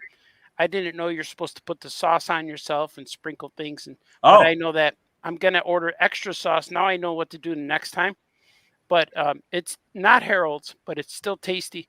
But it says fish. Their logo is hard to read because there's a big F, and then it says resh, rise, ish. So and whatever that fresh fries fish. Yeah, but they use one F and then it says and wings. So it looks like it says F and wings, and then it looks like it says resh, whatever. Like you're talking with your mouth full. Yeah. So I know that next time I go, I'm gonna try the ish instead of the wings, because it seems like when they hand me a menu, there's 2 pages of fish and then 1 page of wings. So I'm gonna get the fish next time. I'm not a fish guy, but I'm going to try it and to see if that is indeed their specialty. I can picture you in line going, I'd like to try the ish, please. And people, when I put the post picture up there, people were commenting about the logo. It's hard to read. I'm like, I know they do have some graphic design typographical challenges ahead of them, and then their menu is real. It's a good menu, but the pictures on there are very they're not high res. They just look bad. They're blurry, and they take pictures of the food through the refrigerator door, the glass door, with the wrap on it. So they need to upgrade. I kind of want to redo their menu and say, here, it's on the house. Here, you guys go. I want to help you out. But the food was good. And everyone in the house says, Dad, this isn't Harold's, but it tastes good. I'm like, okay, so we're good. Yeah, you ever find that as an artist and like someone who works on stuff like the way we do, when you see something, you're like, oh, I want to change it for them. All the time. Like the toy man's nose not being blue. Why was it flesh? So I see that. Or when you get a Wolverine toy that has yellow arms, like, oh, that's not right. So I want to go there and help them. My buddy was telling me he's a graphic designer, and Turner Classic Movies just rebranded all their stuff, and it's so obvious that they're trying for a younger audience. Yeah. And he does a magazine, and Turner Classic Movies is a standing sponsor of the magazine. And he was just finishing putting the magazine together, and his art department guy's like, wait, Turner has a new ad for the magazine. They really want us to use it as quickly as possible. And he was telling me, just like you guys are saying, they mixed fonts. And he's like, it's okay to mix fonts, but you got to make sure that they complement each other and they make sense. And it was an ad for the Turner Noir host, Eddie Muller. And they had Eddie in big, bold letters and Muller in thin, totally different font. And he's like, don't change it for a name, because then people may not be able to see the Muller part and go, Eddie. And what Eddie who? And so I understand. That came up last weird, night. yeah. So hopefully this place will survive. The wait, it's a little bit like Harold, so I still waited a while, but it wasn't so bad. You didn't they have gizzards? You have to wait angrily. They do have gizzards. I bought gizzards for my wife, and she said they were good.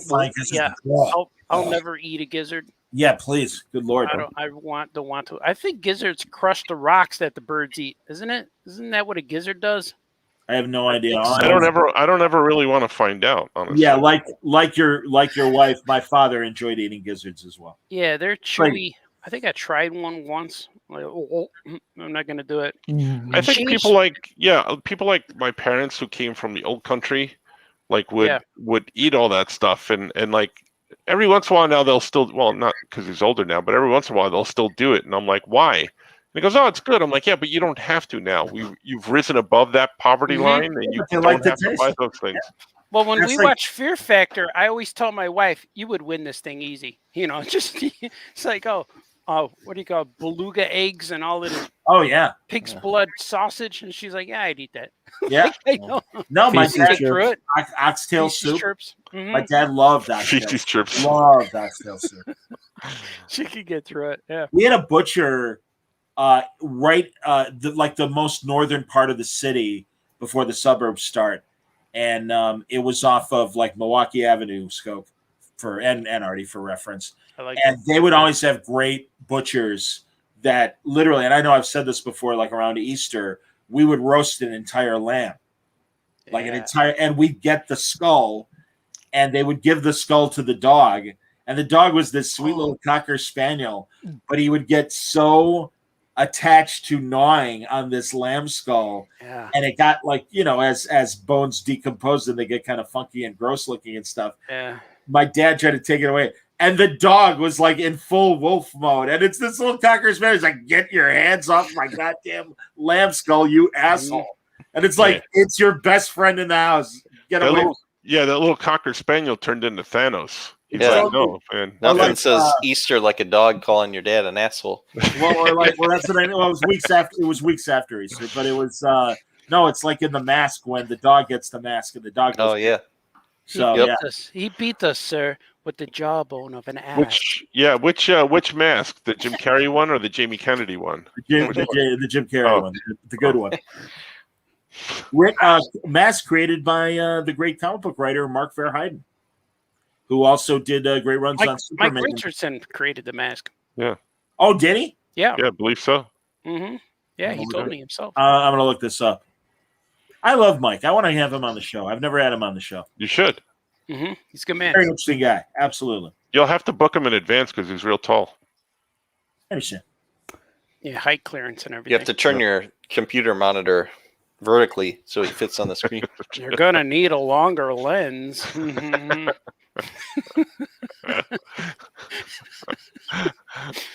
That's stupid. Mark co-wrote the movie, and yeah, you're right. Or I guess actually it was created by Dark Horse Comics, but it says here that the comic series was created by Doug Mahnke and John Acurdy. Mm-hmm.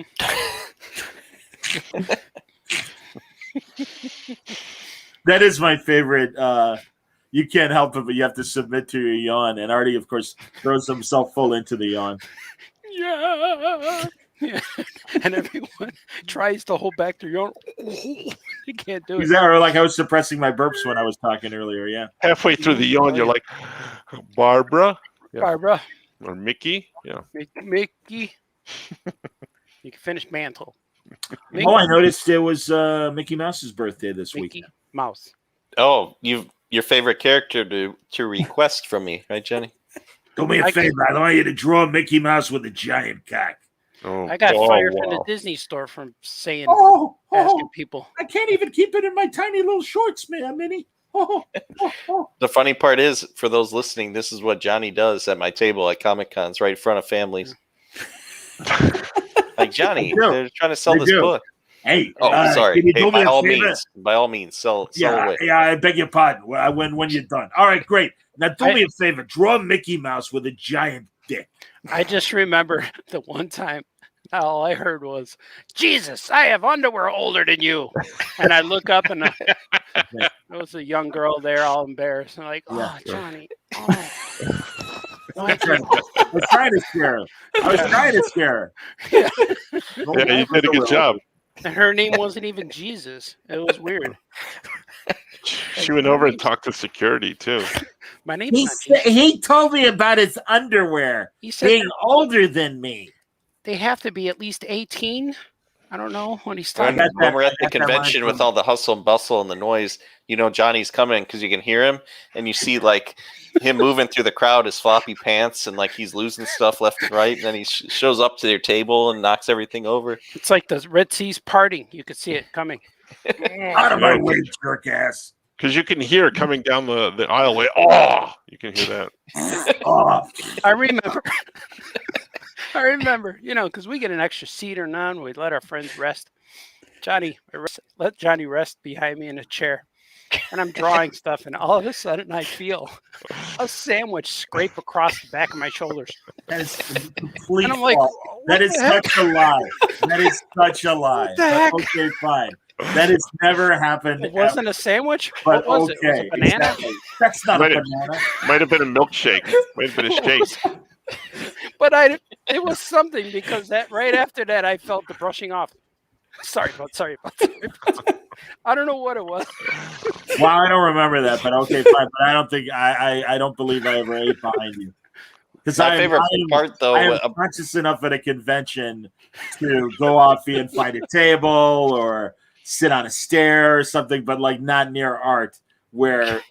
Boy, these nachos with this drippy cheese dip is so good, and especially right next to somebody drawing. These nuts are salty. I would never do that.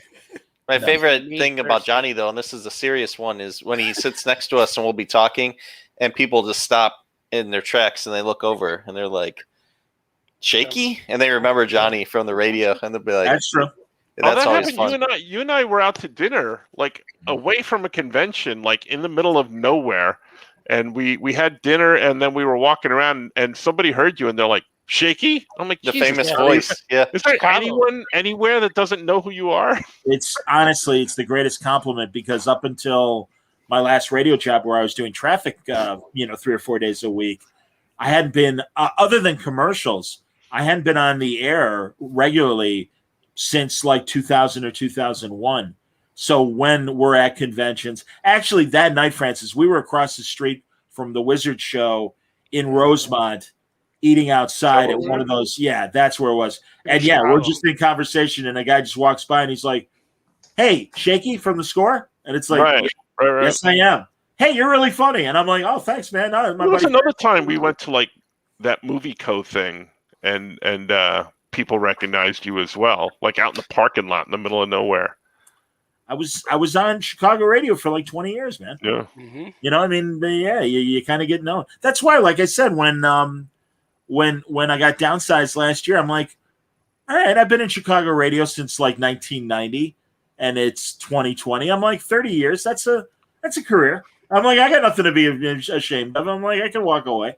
That's a good run. Yeah, exactly. That's a good run. He had a good run. So, that's funny. Yeah, Wayne. Oh, so at the last C2E2 that Wayne and I were at, it's before the show, and we're eating lunch in my neighborhood, like a mile away from Wrigley Field or whatever, on Clark. And that's not lunch. Exactly, it was though. Actually, it was a really good lunch. And this Irish guy, or at least he had an Irish accent, and he's like, "Pardon me for asking, would you be John Suntress from the Word Balloon podcast?" and I'm like, "Yeah, nice to meet you, my buddy Wayne or whatever." And he goes, and it was awesome. It was so classically great Irish humor. He's like, "Hey, do me a favor, will you? I'm not sure exactly how you feel about new Star Trek. Could you maybe talk about it more?" and Wayne will attest, I am pounding the table laughing. I'm like, that is fantastic. Could you introduce me to your friend Wayne? I understand he's Canadian. Yeah, I hate her. So, Mario wants to know what you're drawing. Me? I'm drawing the Super Pets. And also Scoot, what are you drawing? Hold on, stand by. Zooming in. Oh, I like that. That's interesting. I like that guy. Funny Cyclops, and what's the other guy? Just a Ghostbuster. The Ghostbusters. Ghostbusters. Yeah, Oliver's into Ghostbusters right now. The real Ghostbusters cartoon from 1987, based on the movie. And then he's into the movies, and he prefers Ghostbusters 2 because he likes when the Statue of Liberty is walking through the town. Yeah. Show him the Lady Ghostbusters. He prefers it because it has Janos. Yeah, the second one is with the guy playing Peter McNichol. Vigo. It's Vigo. Yeah. Vigo. And I love at the end of the movie when Dan Aykroyd has got all the slime on him, and he's it's all positive, and he goes, "I love you," and the guy goes, "You want to know something? I love you too." I love you too. Yeah. Why am I dripping with goo? Yeah. Why am I dripping with goo? Yeah. Ghostbusters. True. Yeah. Lady, are you going to take him to see the new Ghostbusters? Maybe. We'll see. I mean, he hasn't been to a movie yet. Kendra and I saw Shang-Chi together, but I don't know if Oliver's ready. He's not vaccinated, so I'm not comfortable yet taking him to like a movie theater, I guess. But a movie? Yeah. The last one he saw was Toy Story 4 in the theaters. Oh, wow. That was before he was born. How'd you do that? Yeah, I might go see Shang-Chi tomorrow. Position your stomach in front of the screen, so it counts. Yeah, I understand. What do we all remember? What is the earliest movie you remember seeing in the theater? Snow White. I remember drive-in theater. My first one.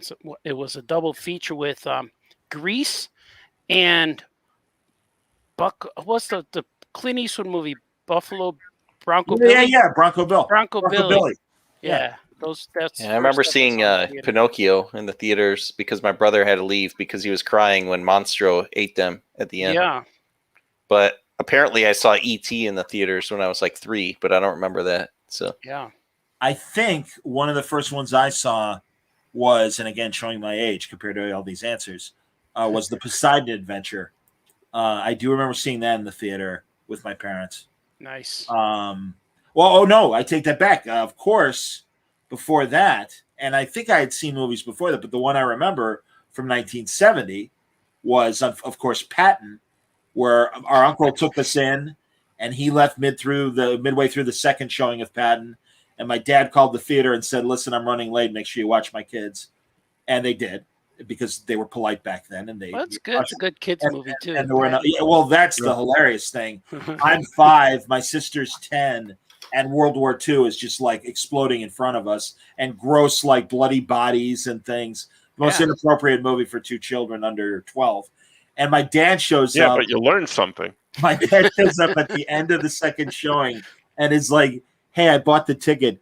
Do you mind if we sit through another showing?" So we sat through 3 showings of Patton. Man. Literally, we went into the theater. It was a Sunday when it was light out. When we got out, it was already dark. So we basically spent the day in the movie theater. And my sister and I swore we would never watch Patton again. And I finally broke the promise 35 years later, in 2005, where I'm like, I hear it's a great movie. I am an adult now. I'm like, I'll watch it. When you watch it, were you screaming? No! No, it's a good movie. PTSD. No. Exactly. The horror. Why? Well, Coppola wrote it. And Planet of the Apes director Franklin Schaffner directed it. So I'm never going to watch that. Yeah, exactly. Yeah, already said. Never going to watch that ever. My cousin's wife, when she was 5, the first movie she saw that she remembers was she was the youngest of a group of kids. Her older siblings took her to see Jaws when she was 5. Yeah. I saw that when I was very young too.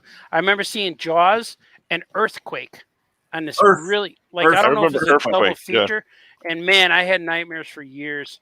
I think one of the first movies I saw was one of those airport movies. I forget which one because I've seen them all eventually, but I can't remember which one I saw first.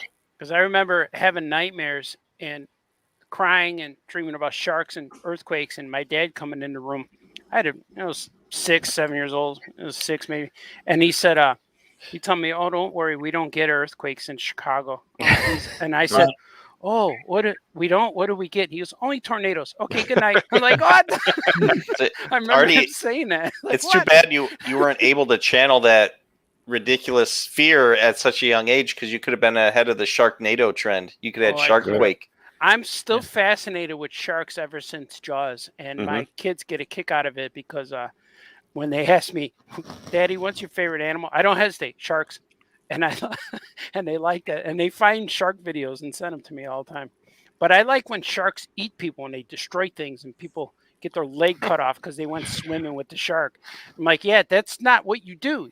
And they said, well, there's only 3 attacks a year. I'm like, yeah, because the percentage of people are on land. So those 3 guys who go in the water, they're probably going to get bit. And they're like 50% of the people that are swimming with the sharks. I love that. I love that statistic to give you. You know, more people are killed by vending machines than they are sharks. Yeah, like, yeah, because more people are touching. Because there's a vending machine in every building. Yeah, and so like, and the shark, it doesn't have. The sharks aren't aggressive. Yes, but they are curious. And just like every animal, like a dog, they use their teeth and their smell. And so sharks will bite to see what can't eat that. Oh, yeah, someone said to me once, like, well, a shark isn't gonna, like, they're just testing, so they'll just, they'll bite into you and they'll let go if you're not a seal. I'm like, yeah, it's the part where they bite you that I have an issue with. The part that the chunk is now. I'm really hoping they're gonna let go, or at least I'm hoping they don't bite me at all. I don't need that left hand. No, don't worry about it. I like the CG of. Yeah, thank you, Scoop. I like this CG of King Shark in Suicide Squad. Oh yeah. But I have to admit, I like Ron Funches better on the Harley Quinn cartoon because he's happy Ron Funches until he smells blood, and then he totally goes feral and is dangerous and stuff. I like it. Oh, it's gonna be fine. And then he goes nuts. As opposed, and Stallone was very funny as King Shark. Was he the shark? Yeah, he played the voice. It's like I haven't seen it's like Vin Diesel being Groot. Yeah. Is that on streaming or can I? Yeah, Artie, if you have HBO Max, you can watch it. I can watch it. I haven't logged in to anything in a while, but I have to see. I've been watching a lot of baseball. That's what I watch. Baseball every day. Baseball has been very good. Baseball. I like it. The baseball. Are the Guardians any good? They're in second place behind the White Sox, and they're starting to call them the Guardians because even they don't even want to say Indians because everyone's all scared. And they said the future Guardians. That's what they call them now when they refer to the Indians. The future Guardians are not back. I'm just playing devil's advocate here. What happens if they win the whole thing this year as the Indians? What happens? Do they erase that or? I don't know. They might put an asterisk. But even the Devil Rays took the devil off their name. Yeah, they're just a race now, right? Yeah, and their logo is because that's offensive to Satan worshippers. I don't know. It's don't worry. Cleveland will never win a baseball championship. That's why the Cubs were able to win, is because they played Cleveland. If they would have played anyone else, they would have lost. Oh, I know. I was just playing a what if scenario, but yeah, I know that's never going to happen. Yeah, it's just trust me, I know. The Devil Rays changed their logo. It looks like a sunbeam. But their hats sometimes have the manta ray on it. They should just call them manta rays. I think manta rays was a minor league hockey team or something like that. They couldn't use it. Could be. Something like that. There was a copyright. I'm surprised that instead of is it the Crusaders again? Or no, what are they called? The Guardians. Guardians, thank you. I'm still surprised because originally the first Cleveland franchise, or during like the early 1900s of baseball, were the Cleveland Spiders. Yeah. And I think it would have been cool to go back to being the Spiders. That's what a lot of the fans around here wanted. They wanted the Spiders, but nobody. My wife doesn't like spiders. Yeah, I don't like spiders and snakes, but that ain't what it takes to. They should have went to the Cleveland. They should have called themselves the Cleveland Sharks, though. That would have been cool. Shark would have been cool. Yeah. Because you got Sharks. Well, you got Detroit Tigers. There's no Tigers up there. They got a San Jose Sharks though from Yeah, that's right. That's the problem is there's already Sharks. And there was a list of different names for the Indians, but I forgot what another one. What was some blue something, blue birds or something. I forgot what the second part was. Blue Barbaras and Barbara Walters. Yeah, Cleveland Barbaras. Cleveland Barbaras. They should just call them the Barbaras. And then have everyone wear wigs and stuff. Be good. And microphones. They have a microphone on their shirt. Barbara. Barbara. Tell me more about your father. You know, it could be like that. What kind of tree would you be if you were a tree? I would be the kind of leaves. No, I don't know. A tree. I'd be a Yoko tree, and I would grow Yoko fruit. Grows gloves. Pick it. You could Yoko the dynamic. I'm never going to gonna look for the list of the other Cleveland names. How about Never gonna watch the Guardians. Mudhens is a good name. Why don't they use that? Hey! But Stokes, I right? think the Spiders was one of the top of the list. Oh, yeah. But I forgot what the other ones were.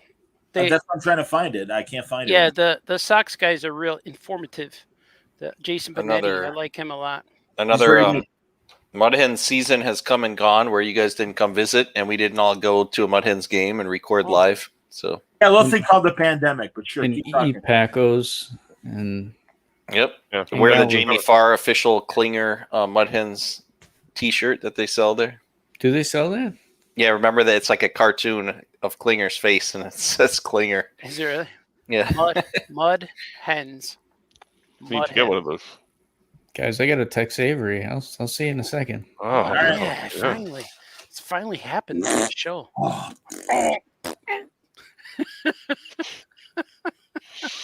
don't know why that's funny all the time. I love that. Have you guys been watching What If? Yes. Not yet. That's what the new show is. For me, it's called. Not yet. Not yet. Yeah. Yeah. What if Artie actually watched this? Is what it's actually called. Yeah, we're never gonna watch this. He's gonna try to watch it. I'm just gonna tell people I watch it just to get the pressure off. I've enjoyed it. Yeah. All right. Yeah. Wayne's right. They should have changed it to the. What about the steamers? The steamers. That costs you $50 extra downtown. Does it? Ticket prices go up if you stay after. And you have to provide your own glass coffee table like Danny Thomas. Oh, is that what that is? Oh, yeah. Something else. Oh, yeah. No, Cleveland Steamer means, don't worry. You don't have to wait to get to the bathroom. Everything's fine. Oh, my God. Feces chirps. This is the Cleveland. We're back to feces chirps. Exactly. Cleveland chirps. So. Why does Skoke hate us? Says Mario because he left. Yeah, he does. But yeah, I think What If. I mean, without spoiling, What If has been great. It's been really fascinating to me which voices they use and which ones they don't. Obviously, well, it's who was willing to do it and who wasn't willing to do it. I understand that, but it's also like because they get the voices that they do get, like the character looks a lot more like them than if they don't. I disagree because I thought like the first episode we saw with Captain America or Steve Rogers as a character, it looked he looked kind of like him, but like that last episode with Benedict Cumberbatch, it looked a lot like Benedict Cumberbatch. I didn't see a difference. I know what you mean. Black Widow, it didn't look like Scarlet. No. So yeah, maybe they're trying to get away because she's causing problems. No, this was done before. Oh, it was already made. Was it before? All the arguments. Oh, okay. Oh yeah. Well, my that's favorite episode I was so far has been that Chadwick Boseman did the one. Yeah, I heard about that. That was my favorite episode so far. I think it was cool. It was the most weird. Like it was. Oh yeah, cool. All the differences. Absolutely, it was so weird. Faster, class, faster. It's so weird. Faster, Boseman, faster. With the hair. Why'd you hit the hair? Art's never gonna watch it. I'll eventually. No, I probably won't. He'll watch it. I want to, but you're a Marvel guy. You'll watch it. Yeah, we'll watch it in Cincinnati, Art. You're gonna tell us. We won't be able to do anything else. Everything's closed. When we're reeling for the next presidential election in 2024. Yeah. You're like, by the way, I finally saw What If, sir. I'll probably watch it after baseball because that's mostly what's taking up my time right now. What are you guys doing in Cleveland? We're doing Cincinnati, right? Oh yeah. It's September 17th, right, Art? 18th and 19th, 3-day show. Yeah, the day my stuff is due. Yeah. You guys are going come hell or high water. You're not gonna not do it because of COVID or anything. No, we're gonna be there. Yeah. We'll be there. Yeah, I figure we'll be pretty safe because everyone else is dropping out. So like, there's not going to be anyone coming up to our table. Are there people dropping out? No, I don't know. Certain celebrities that they had, like Katie Sackhoff, I think, dropped out. Sackhoff, really? Yeah, Mandalorian. Yeah. I was looking forward to hearing Art have chili with her and talk to her about Harold's Chicken. But yeah, we always get to meet the celebrities. This is the show where Art we have access to the green room, and it's like the best show where I always go back there with either Art or Dave Scheid, and we see like a celebrity, and it's usually Artie talking to them about something in Chicago, either Harold's or Geordie LaForge was talking to him. Yeah. Yeah. And Sean Astin that one time. Yeah, Sean Astin telling jokes to Burt Ward, and he wasn't laughing. You know. And I ate with the Earth Angel guy from Back to the Future. Yep, that guy. Michael Hogan. Yeah, I don't know. Oh, Michael Hogan. That's how I met him. I met him in a different show. Lee Merriweather was there. The one. Yeah, but I always meet celebrities and just talk to them. Yeah. And I don't really. Certain ones get me starstruck, but normally, it's different when they're surprise. Like Ione Skye was there from, or was it her? No, not her. The girl who played the Princess Leia in Spaceballs. Oh yeah, she was there. Daphne Zuniga. Yeah, Daphne Zuniga. And when I saw her, I said, she wanted to go into the room and get the chili, and I said, "You got to try a chili." And then she went, "Oh, maybe." And I went, "Oh yeah, Melrose Place." And she winked because she was on Melrose Place. That's where I remember her from mostly. But she was there, and I talked to her a little bit. And then I talked to the guy who chose poorly in the Indiana Jones movie. Yep. And I remember telling him, or telling his handler, and I said, "Man, you're handsome. I need a handsome guy like this," you know. And then he heard that, like, why don't I have a handsome handler? Like, I don't even need him to do nothing. Just walk with me and just look like that, you know. That'd be cool. If I had a handsome handler, I'd want him to handle me. Ooh. I think. Give you a coffee pot handle, maybe. Yeah. Like My Little Teapot. Yeah, I like the wow came out of nowhere because wow. You can't see Johnny. Wow. Yeah. I'm grabbing a drink. He's dropping stuff. I am dropping stuff. I'm dropping acid. Who was that? Who's the chose poorly guy? Who was that? The old Last Crusade. Yeah, from Last Crusade, Indiana Jones, the guy who drank from the Nazi. He's a Nazi. Yeah, never trust anyone, Dr. Jones. That guy. Yes. Oh, Walter Donovan, that guy? Yeah, and he also was in Star Wars. The fleet is ready, sir, for your landing. That guy. He was in Game of Thrones too. Yeah, and he we were in the break room with him too, and he didn't talk, but I talked to his handler guy. But his handsome handler. Yeah, his handsome handler. But he was trying not to get distracted by my jokes. But I remember talking to Geordie LaForge. Yeah, I remember that too. Because we all sat down and had chili together. And I was talking all about the all kinds of stuff. And he was teasing about the new Star Trek show, Picard. This was before it came on the air. Yeah. And he was talking about how Picard got called back to do a Star Trek. But he was saying, from what I hear, he got called back to do a Star Trek show. And we all got a phone call. He said, not this year, but maybe next year, you might want to get into shape. And that's what he was talking about. Exercising and getting in shape. And then I remember telling him, like, I heard they're going to do a new reboot X-Men next. And he's looking at me. And I said, yeah, so Picard's now that he's ready, he's going to also return as Professor X. But I've heard that the guy who plays Geordie LaForge, he went, that's me. I go, yeah, you're going to be Cyclops, the visor. He's like, what? And I said, yeah, and then they're going to get Halle Berry's going to be Uhura. And I got all mixed up, and I said, the new Data's gonna be Colossus because he's already made of metal. He's an android, so you're gonna make. And then Hugh Jackman's gonna be in it as Spock. He's like, "What do you?" And then he says, "Who are you? Why are you telling me all these? Why are you in here with us?" And then I told him, "Hi, Art Baltazar, famous cartoonist." I gave him my card, and he looked at it, and he goes, "I might use this." I said, "You should. I recommend using the card. You know, give me a call, email." And then he says, "Where are you from?" And I told him about Chicago. And then he was talking about we're talking about food and then the chili. And then I mentioned Harold's. We're talking about Harold's. And I told him, if you ever come over, I'll take you to Harold's. It was real funny. And Dave Scheid is just laughing. He can't believe that I'm just talking to this guy, talking about Hugh Jackman and Halle Berry, this stuff. So I was cross promoting. I was cross what did he call it? Crossing the X-Men and Star Trek characters. You're crossing the streams. Yeah.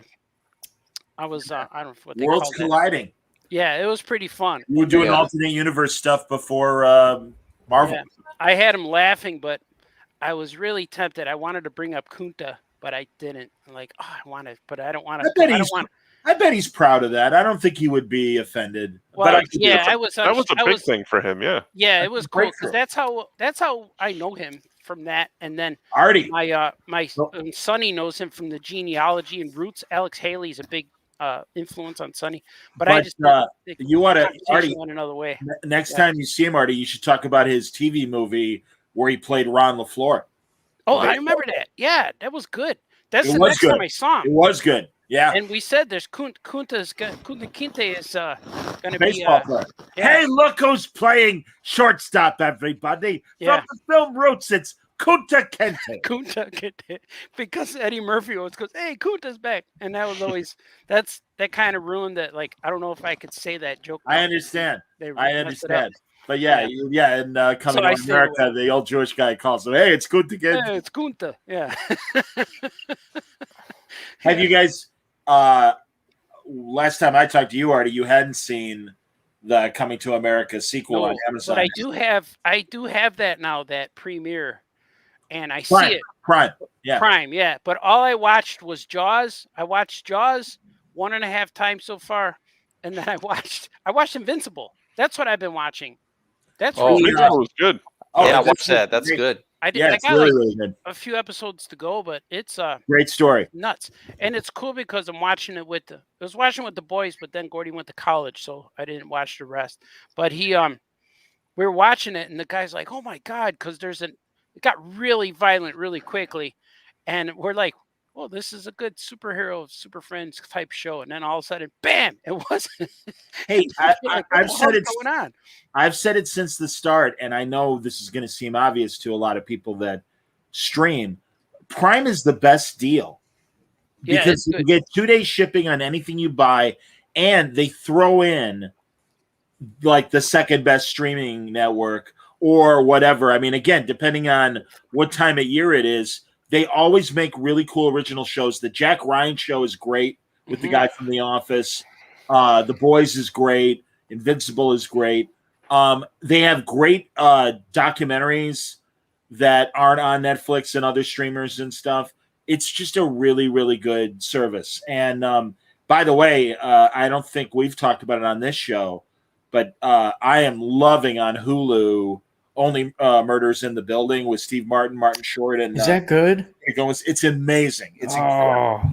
Selena Gomez, yeah. It looks good. The commercial. Yeah, no, and she's real. And honestly, I don't dislike her, but I mean, as far as acting goes, she's the least experienced. She does great. She's fantastic in it. But it's a really Steve Martin and Martin Short, as always, steals the show with how great he is and how crazy he is. But Steve Martin's really, really funny in it too. It's really well written, and it's a good story. Is it written by Martin or someone else? It was created by Steve and this guy, John Hoffman, who I've never heard of. I was getting him confused with John Hodgman, but no, it's John Hoffman. But it's very funny, and there's a massive podcast component to it because they're devotees of the same true crime podcast that they listen to. That's how they bond. And then this murder happens in their building, and they decide to create a podcast about trying to find the murderer and stuff. And it's very, very funny. Dowd says he just binged the first 3 episodes after I mentioned it, and it's fun as hell. Yeah, it's very good. Mario likes it as well. But yeah, really, really funny. And it's so funny because new episodes of that come out Tuesday. What If comes out on Wednesday, and Star Trek comes out Thursday. Wow, it's a lot of stuff, man. You know, and I really do think it's better. I mean, I love the convenience of Netflix. Hey, here's a whole season, go to town. But I got to say, I really do appreciate. I don't like that because then I feel like if something is like super good and everybody's watching it, then I have to immediately watch it and invest 16 hours of my life in binging it before it's all ruined for me. And if it comes out weekly, then it's just easier. Yeah, and there's no spoilers. Yeah, you could watch it. Well, yeah, you can can an hour. Yeah, and it's either an hour, it's a half hour. Only Murders, every episode is around a half hour. Right, because I have a life and I have to do things. Right. No, I get it. Believe me, I get it. You can something to look forward to every week too. Yeah. Well, and also it extends the conversation about the show, right? More so than God. I'm talking. All right, so Friday, the last Ted Lasso's on Friday. Watch that. That's amazing. You're right about that. I've heard that was good. This coming Friday, though, on Netflix, the last season of Lucifer is dropping, and I've already been talking to my buddy Joe Henderson, the showrunner, about coming back on Word Balloon and talking about it. And yeah, I'm gonna have to power binge 10 episodes or 8 episodes, whatever it is, in the final season before I start talking about the show with him. So, that's funny. Mara's like, can we switch out Only Murders for Lower Deck starting this week? No, because and obviously I know you're kidding, but I mean, not everyone, almost everyone has Netflix. I figure there's enough Star Trek fandom, like Star Wars fandom, where it's like it's safe to talk about that. But Hulu, I know a lot of people that don't have Hulu, and so I wouldn't want to. I don't want to spoil. I mean, and I guess people could have the option of watching or listening and not listening to not be spoiled. But I'm just not a spoiler kind of guy. I don't like doing that. No, I don't like spoiler either. Yeah. Not a and fan. I really hate all the useless. There are good YouTube shows, but there are useless YouTube shows where they almost have that same thing back when we would first start doing comments on an internet article and it's like it's so now what? Oh Congratulations. Yeah. Now what? Well, there's people who put up spoilers for like anything Disney Plus, Mandalorian stuff, like an hour after the show. Yeah. Just right. So if you want to find out stuff, imagine if they dumped all the episodes at once. That'd be insane because I'd hate watching that stuff because I know everything about it. Yeah. Well, that's how I found out about AEW. Like I just went on the internet. I didn't even search. It was there. Bam. I go on YouTube to watch video, and like all of a sudden, there's a big thumbnail of Daniel Bryant. I'm like, oh, he returned tonight, and then like, I already know. Let's just click on a video and watch. So that's I still get a lot of my entertainment news from Latino Review. I know Art does too. Yeah, I got it. Yeah. Well, they're the home for breaking spoilers and stuff. Yeah. Mm-hmm. There's this Mexican version of Breaking Bad. And I think it's called Walter White. I think it's called Walter Blanco, Walter, whatever. But it's Walter Blanco. But it's Walter White. It's a bootleg refilming, reshot for shot, but using all Mexican cast, and it's real funny. And I don't. Where's it playing? Where's it playing? I saw it on YouTube, but I forget what exactly it's called, but I know I saw it on YouTube. And there's a few episodes. Does he wear the hat? Does he wear the They look exactly the same. It's like he's got the green shirt and the beige jacket and the goatee and the Maybe it's a fan film. It is kind of, but it's good quality. It looks like a real movie. I understand. It almost filmed like a telenovela, but it's pretty cool. And I don't know I don't think it's called Breaking Bad, like translation. I'm not sure, but I know his name was Walter Blanco, and it's really funny. And the whole scene was there was a scene where when they take him to the desert and throw him in, and they're about to shoot him in the desert. It was when he pleads for his life on his knees. Spoiler: it was all that scene I was watching. It's pretty nuts. Okay, I have the Wikipedia thing on it. It is a real show. Yeah, it's called Metastasis.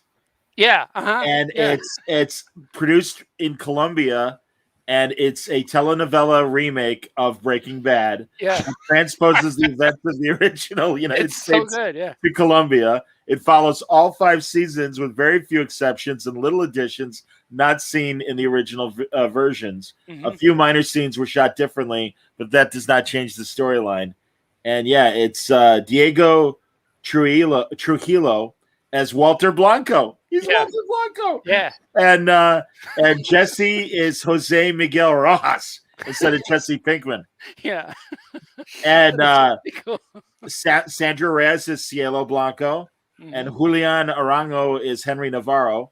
He's Hank Schrader, and Saul is Saul Bueno. Saul Bueno. Saul Bueno. So good. Yeah. So then, now I want other shows done like this. So what other shows would we have done like this? Gilligan's Island, of course. Like Turkish Superman, that's been done. And there's a Turkish Star Wars that actually has all of the the space battle scenes are from the George Lucas movie, like the real movie. They just cut them in. Clip them in there, and then they showed a pilot with a cardboard helmet. That's like Reb Brown, 70s Captain America Marvel movies, made a really low budget space movie, and all the fight scenes in the space movie, and they really did license it, are scenes from the original Lorne Green Battlestar Galactica with the silence. But they just tacked it onto their Alien movie. They just put it in there. And it's great because, God, I can't remember the name of it right now, but it's one of the later episodes of Mystery Science Theater, and Reb is really pissed at those guys for making fun of the movie. And I'm like, Reb, you know I'm a fan. I'm like, it's not a good movie. He goes, oh, I know, but I don't need to be reminded of it by them making fun of me for 2 hours. And I'm like, all right, I get it. Oh, yeah. But it is horrible, and that's the one where the old Hollywood actor Cameron Mitchell. They have him with a giant white wig and a really big white beard. And every now and then, one of the Mystery Science Theater guys go, I'd just like to say, ho, ho, ho. They just drop in Santa dialogue every now and then on him. I'm going to go check the reindeer. I'll be right back. But I do like, wow, that makes me want to say, ho, ho, ho. I like that. I'm going back to this, the Mexican version of shows or movies. Colombia. What would they do? Would they do a remake of Witches of Eastwick or something? What would they do? Like what show would you have done? It's the whole show, but done, and they just make the script in Spanish, and then they have different actors. I do the mirror opposite of shot. It's pretty cool. I do the mirror opposite of Chico and the Man, and it would be like Bart and the Man, because it would be about an American guy, and he'd be going into a garage. Like it would be Bart and the Gringo or something, right? Yeah. Well, no, not the. Well, is a Gringo like a white guy in Mexican? I guess so. Yeah. So Gringo, and the Walmart. Yeah, but then you'd need like a Colombian actually be a Colombian, because the Man represents the white American culture. Jefe. So yeah, exactly, like Bart and the Jefe. Yeah. I love speaking of Jefe. George Lopez's Nick at Night regular TV show that he did a couple of years ago. And it was kind of like Curb, where it was about his supposedly real life, and he had his big giant Hispanic bodyguard gopher and stuff. Always called him Jefe. He'd always I think it was it wasn't Turtle. I forget what that was Entourage, but he'd be like, hey, so and so, whatever you need, Jefe, and he'd be like, I just like that he always called him Jefe, and I'm like, that's awesome, man. They say Jefe in Breaking Bad too. Calls the guy. Tuco. Oh, Jefe. Tuco Salamanca. That's funny. My buddy Mike's dog, I'm sure he named him Tuco after Breaking Bad. Mike's dog. Is that his name, Tuco? Yeah, the dog's name's Tuco. I like that. Yep. Good. Look at it. Guys, I think I got to get going. I think that was great. It's good. Every moment you gave us was just A-list material as always. Happy birthday, Scoot. Yeah, thank you. Yeah. Thanks to Mario for that wonderful drawing of all of us. That was great. I looked angry. Yeah, that was unique. I actually looked angry in that picture. Wow, Mario, that was a big stretch. Thank you. Yeah, he captured it. Yeah, it's unusual. Yeah. That's it. Right? Always mouth open. Always Manson eyes, ready to kill somebody. Clearly in this picture, ready to kill Scoot. Annoyed at the fact that it's his 14th birthday. There's a glove on the cake. Yeah.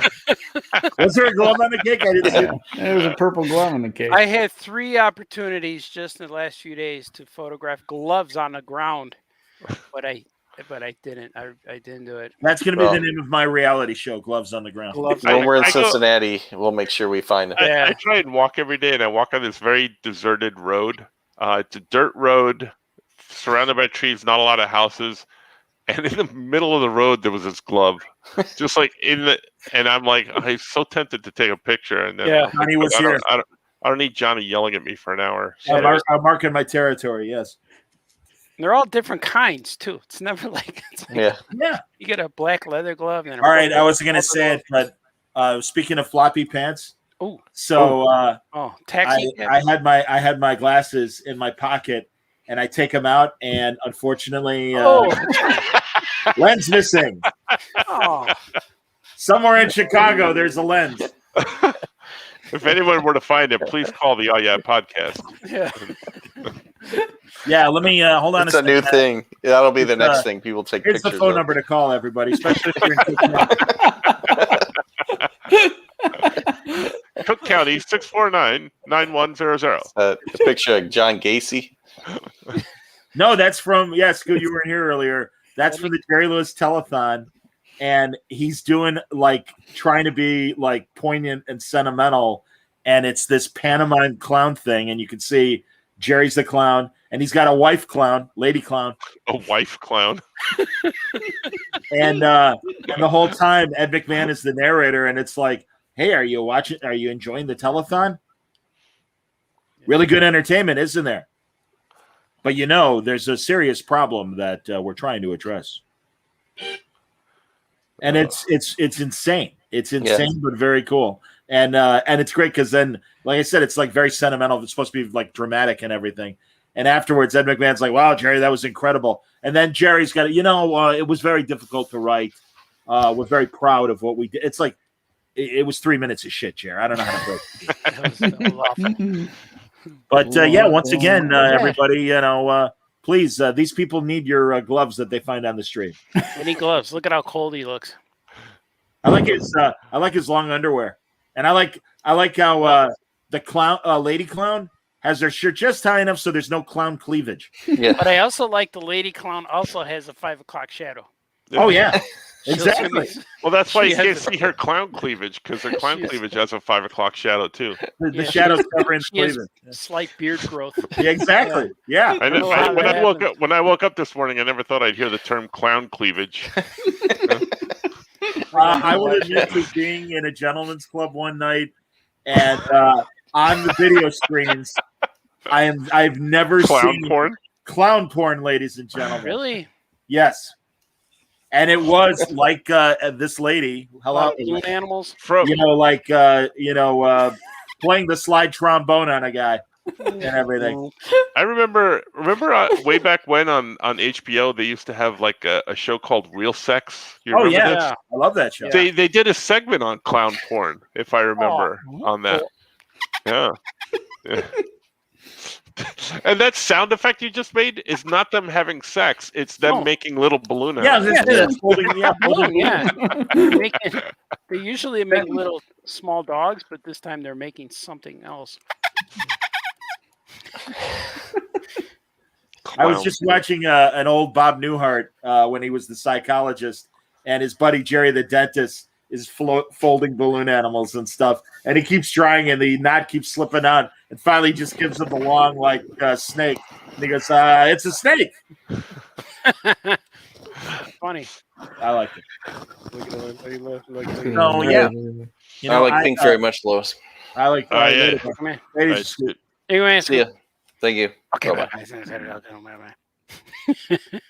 We're at 2 hours. What do you guys want? I mean, I'm happy to keep going if there's more stuff. Clown porn. No new voice, Skoke? No, I got nothing new. You've been working on lately? Nothing new. No, I'm trying to think if I've had to come up with anything, because sometimes there are auditions for stuff I have to come up with something that I don't have in my back pocket. Sure. I can't think of anything. No, I got nothing new. Man, I got the same old stuff. Work on your clown porn voice for next time. Yeah. So. I don't think I can beat that. Just walk in there and do that.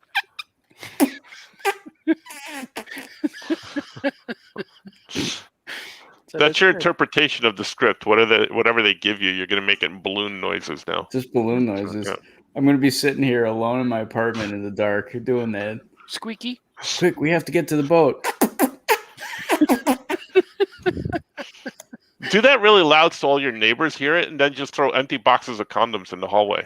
Every now and then, my upstairs neighbor, they'll hear me podcasting, and especially like if I'm on with somebody West Coast, and it's just midnight their time, and it's 2 a.m. here, and I'm like, oh, I'm so sorry, but they're like, they hear me laughing loud, they hear me talking loud, and I'm like, oh, I'm so sorry. They're like, we love it, it's all right, and I'm like, okay, great. I'm like, I'm sorry, I am convinced, and there will be no surprise to this audience that I am the weirdo in the building. I am definitely. Oh yeah. If there were, putting it in Friends terms, I am Mr. Heckles. Clearly, I'm Mr. Heckles. So yeah, I know it is what it is. It's okay. My neighbors always saw me walking in with giant boxes and plastic crates and stuff, and not walking out with them. That's the weird part. Speaking of crates. Speaking of boxes, because I still have a stack of my Ringo nomination boxes. Hello, Ringo. Congratulations to oh yeah, man. Maniacs. Getting that's awesome. Yeah, that's cool, man. Thank you, sir. Yeah, everybody should go out and vote or tell everybody. It's all professionals, right? Oh yeah, you're right. It is but comic professionals, as we know, do watch this show. Yes, listen to this show. So yeah, don't forget when you're filling out the ballot for. Yeah, I'm really bad at doing stuff like that. Like, everybody, I see everybody's post all the time about doing vote for me and for your consideration, please me, and I always forget to do that. So, yeah. No, I understand, and that's I don't blame you for going to Cincinnati, Artie. Yeah, I really want to go to Baltimore. I am 80% like yes, I'm still going to go, but I can't deny that the Delta numbers have me nervous.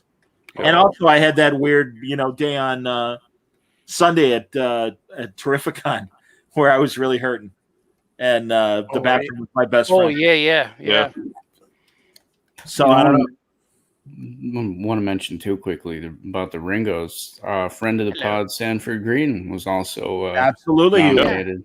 Many friends. Of the podcast. A lot of people. Yeah. Yep. Tom Zoller got nominated. My friend Elsa Chartier got nominated. Steve Connolly, I like that guy. Steve Connolly's amazing. I'm a big fan of Steve's. Bunch of people. Artie, Jim Terry. Do you remember Jim? Yeah, I know Jim Terry. Mm-hmm. Jim Terry's autobiographical that Come Home Indio got nominated. There's a lot of stuff on there, man. Yep. No, I'm very happy for everybody that got nominated because that's and I won't deny I was a Ringo judge. And it was interesting to watch the process from that perspective as well. Oh, cool! And that's another reason why I really want to go to Baltimore this year because it's like Ringo's. I'm actually I'm involved. Yeah, I want to see the ending. How did it finish? Yeah, I'll be one of the judges. Sitting there. You guys are all are you all going for sure? No. I'm going. I'm all set to go too. Okay. I got to buy. You want to Baltimore too, Artie? Yeah. Well, then I'm definitely going. They gave me a spot. Then I'm definitely going. And it was way before the nominations. All right, because we all haven't hung out forever, and that's why Mohegan Sun was so great, especially seeing Autograph and their one hit at the lounge. Oh, cool! Yeah. But yeah, it's like obviously Baltimore is going to be different, but great food. The Inner Harbor is so much fun. Yeah, I got to reserve my hotel room and all of that stuff still and get a flight. You stay with me, Artie. I can return the favor if you need to. I got a free hotel and a free flight. Oh, cool. Because I'm they invited me a few months ago, way in early on. It's legal here, kids. Sorry. So I didn't turn the camera off. So I'm gonna be in the art children's island or whatever it's called. Yeah, the kids love comics section will both be there. Yep. Oh, cool. All right, cool. So that's what Mark Mariano. Mark Mariano, yeah. He reached out and said, "Yeah, I'll go." And this was before, like I wasn't gonna, but then once all of the shows started opening up and the Cincinnati and Baltimore reached out to me like right at the same time. So that's when I agreed to both. So it was pretty cool. Sure. So I'm like, yeah, let's do it. But today's the deadline for one of their books, and I'm not going to make it. I forgot. They're doing a Halloween book or something. Or maybe it's, I don't know, maybe it's secret. It is a secret, yeah. Oh, I'm sorry. But I'm not going to make the deadline. Sorry. Yeah. We'll edit that out. Nobody's listening right now. Anyway. No, I was trying to find something online, but it's all good. Mm-hmm. I was listening because I told you not to tell the secret. Oh yeah. Nobody's ever gonna know. No one knows. No. Yeah. Say. Just don't tell anybody what I said. Yeah. Edit that out. Yeah. Rewind it and say what? I didn't say nothing. Yeah. Yeah, they reached out because I think everything had to be in, or there was a mistake in the way you were supposed to upload it, and I wrote to them and I did a piece a couple weeks ago and put it in. So yeah, I forgot. My deadlines are if it's not written on my paper, then I forget about it. Forget about it. But I'm doing okay. True that. Yeah. True that. But lots of trips to the post office. All kinds of stuff. And by post office, I mean post office. Yeah. It really means what I said. I knew that. I knew that. Yeah. Anything else? We could wrap. Follow us when you see us, I think. Right? Mm-hmm. Please do. Oh, you got a nice big vacation time. I didn't realize the Jewish holidays were so quick in the month this year. Yes, but school started for me, so I've been like kind of all over the place. Sure. It's been crazy, but I hope to do a new catching up show soon. So good to hear. Maybe this week. So, but we'll see. Cool. But yes, I like all that. Thank you. Thanks for coming out to my TED Talk, guys. Appreciate it. When you see us. Exactly. Yeah. Any final words, Scope? Just thanks everybody for tuning in and watching on this Labor Day, Jerry Lewis Telethon Day. We hope you all have a wonderful evening and a terrific week, and we'll see you next time. That's all true. You guys are awesome. Follow us. I like the pink very much, Lois. I like pink very much. I like pink very much, Lois. I too like pink. I like pink on various Starfleet people very, very much, Lois. I also like brown. I like brown very much, Dolores. Mulva. I like brown very much, Mulva. All right, thanks everybody. Good night. Bye bye.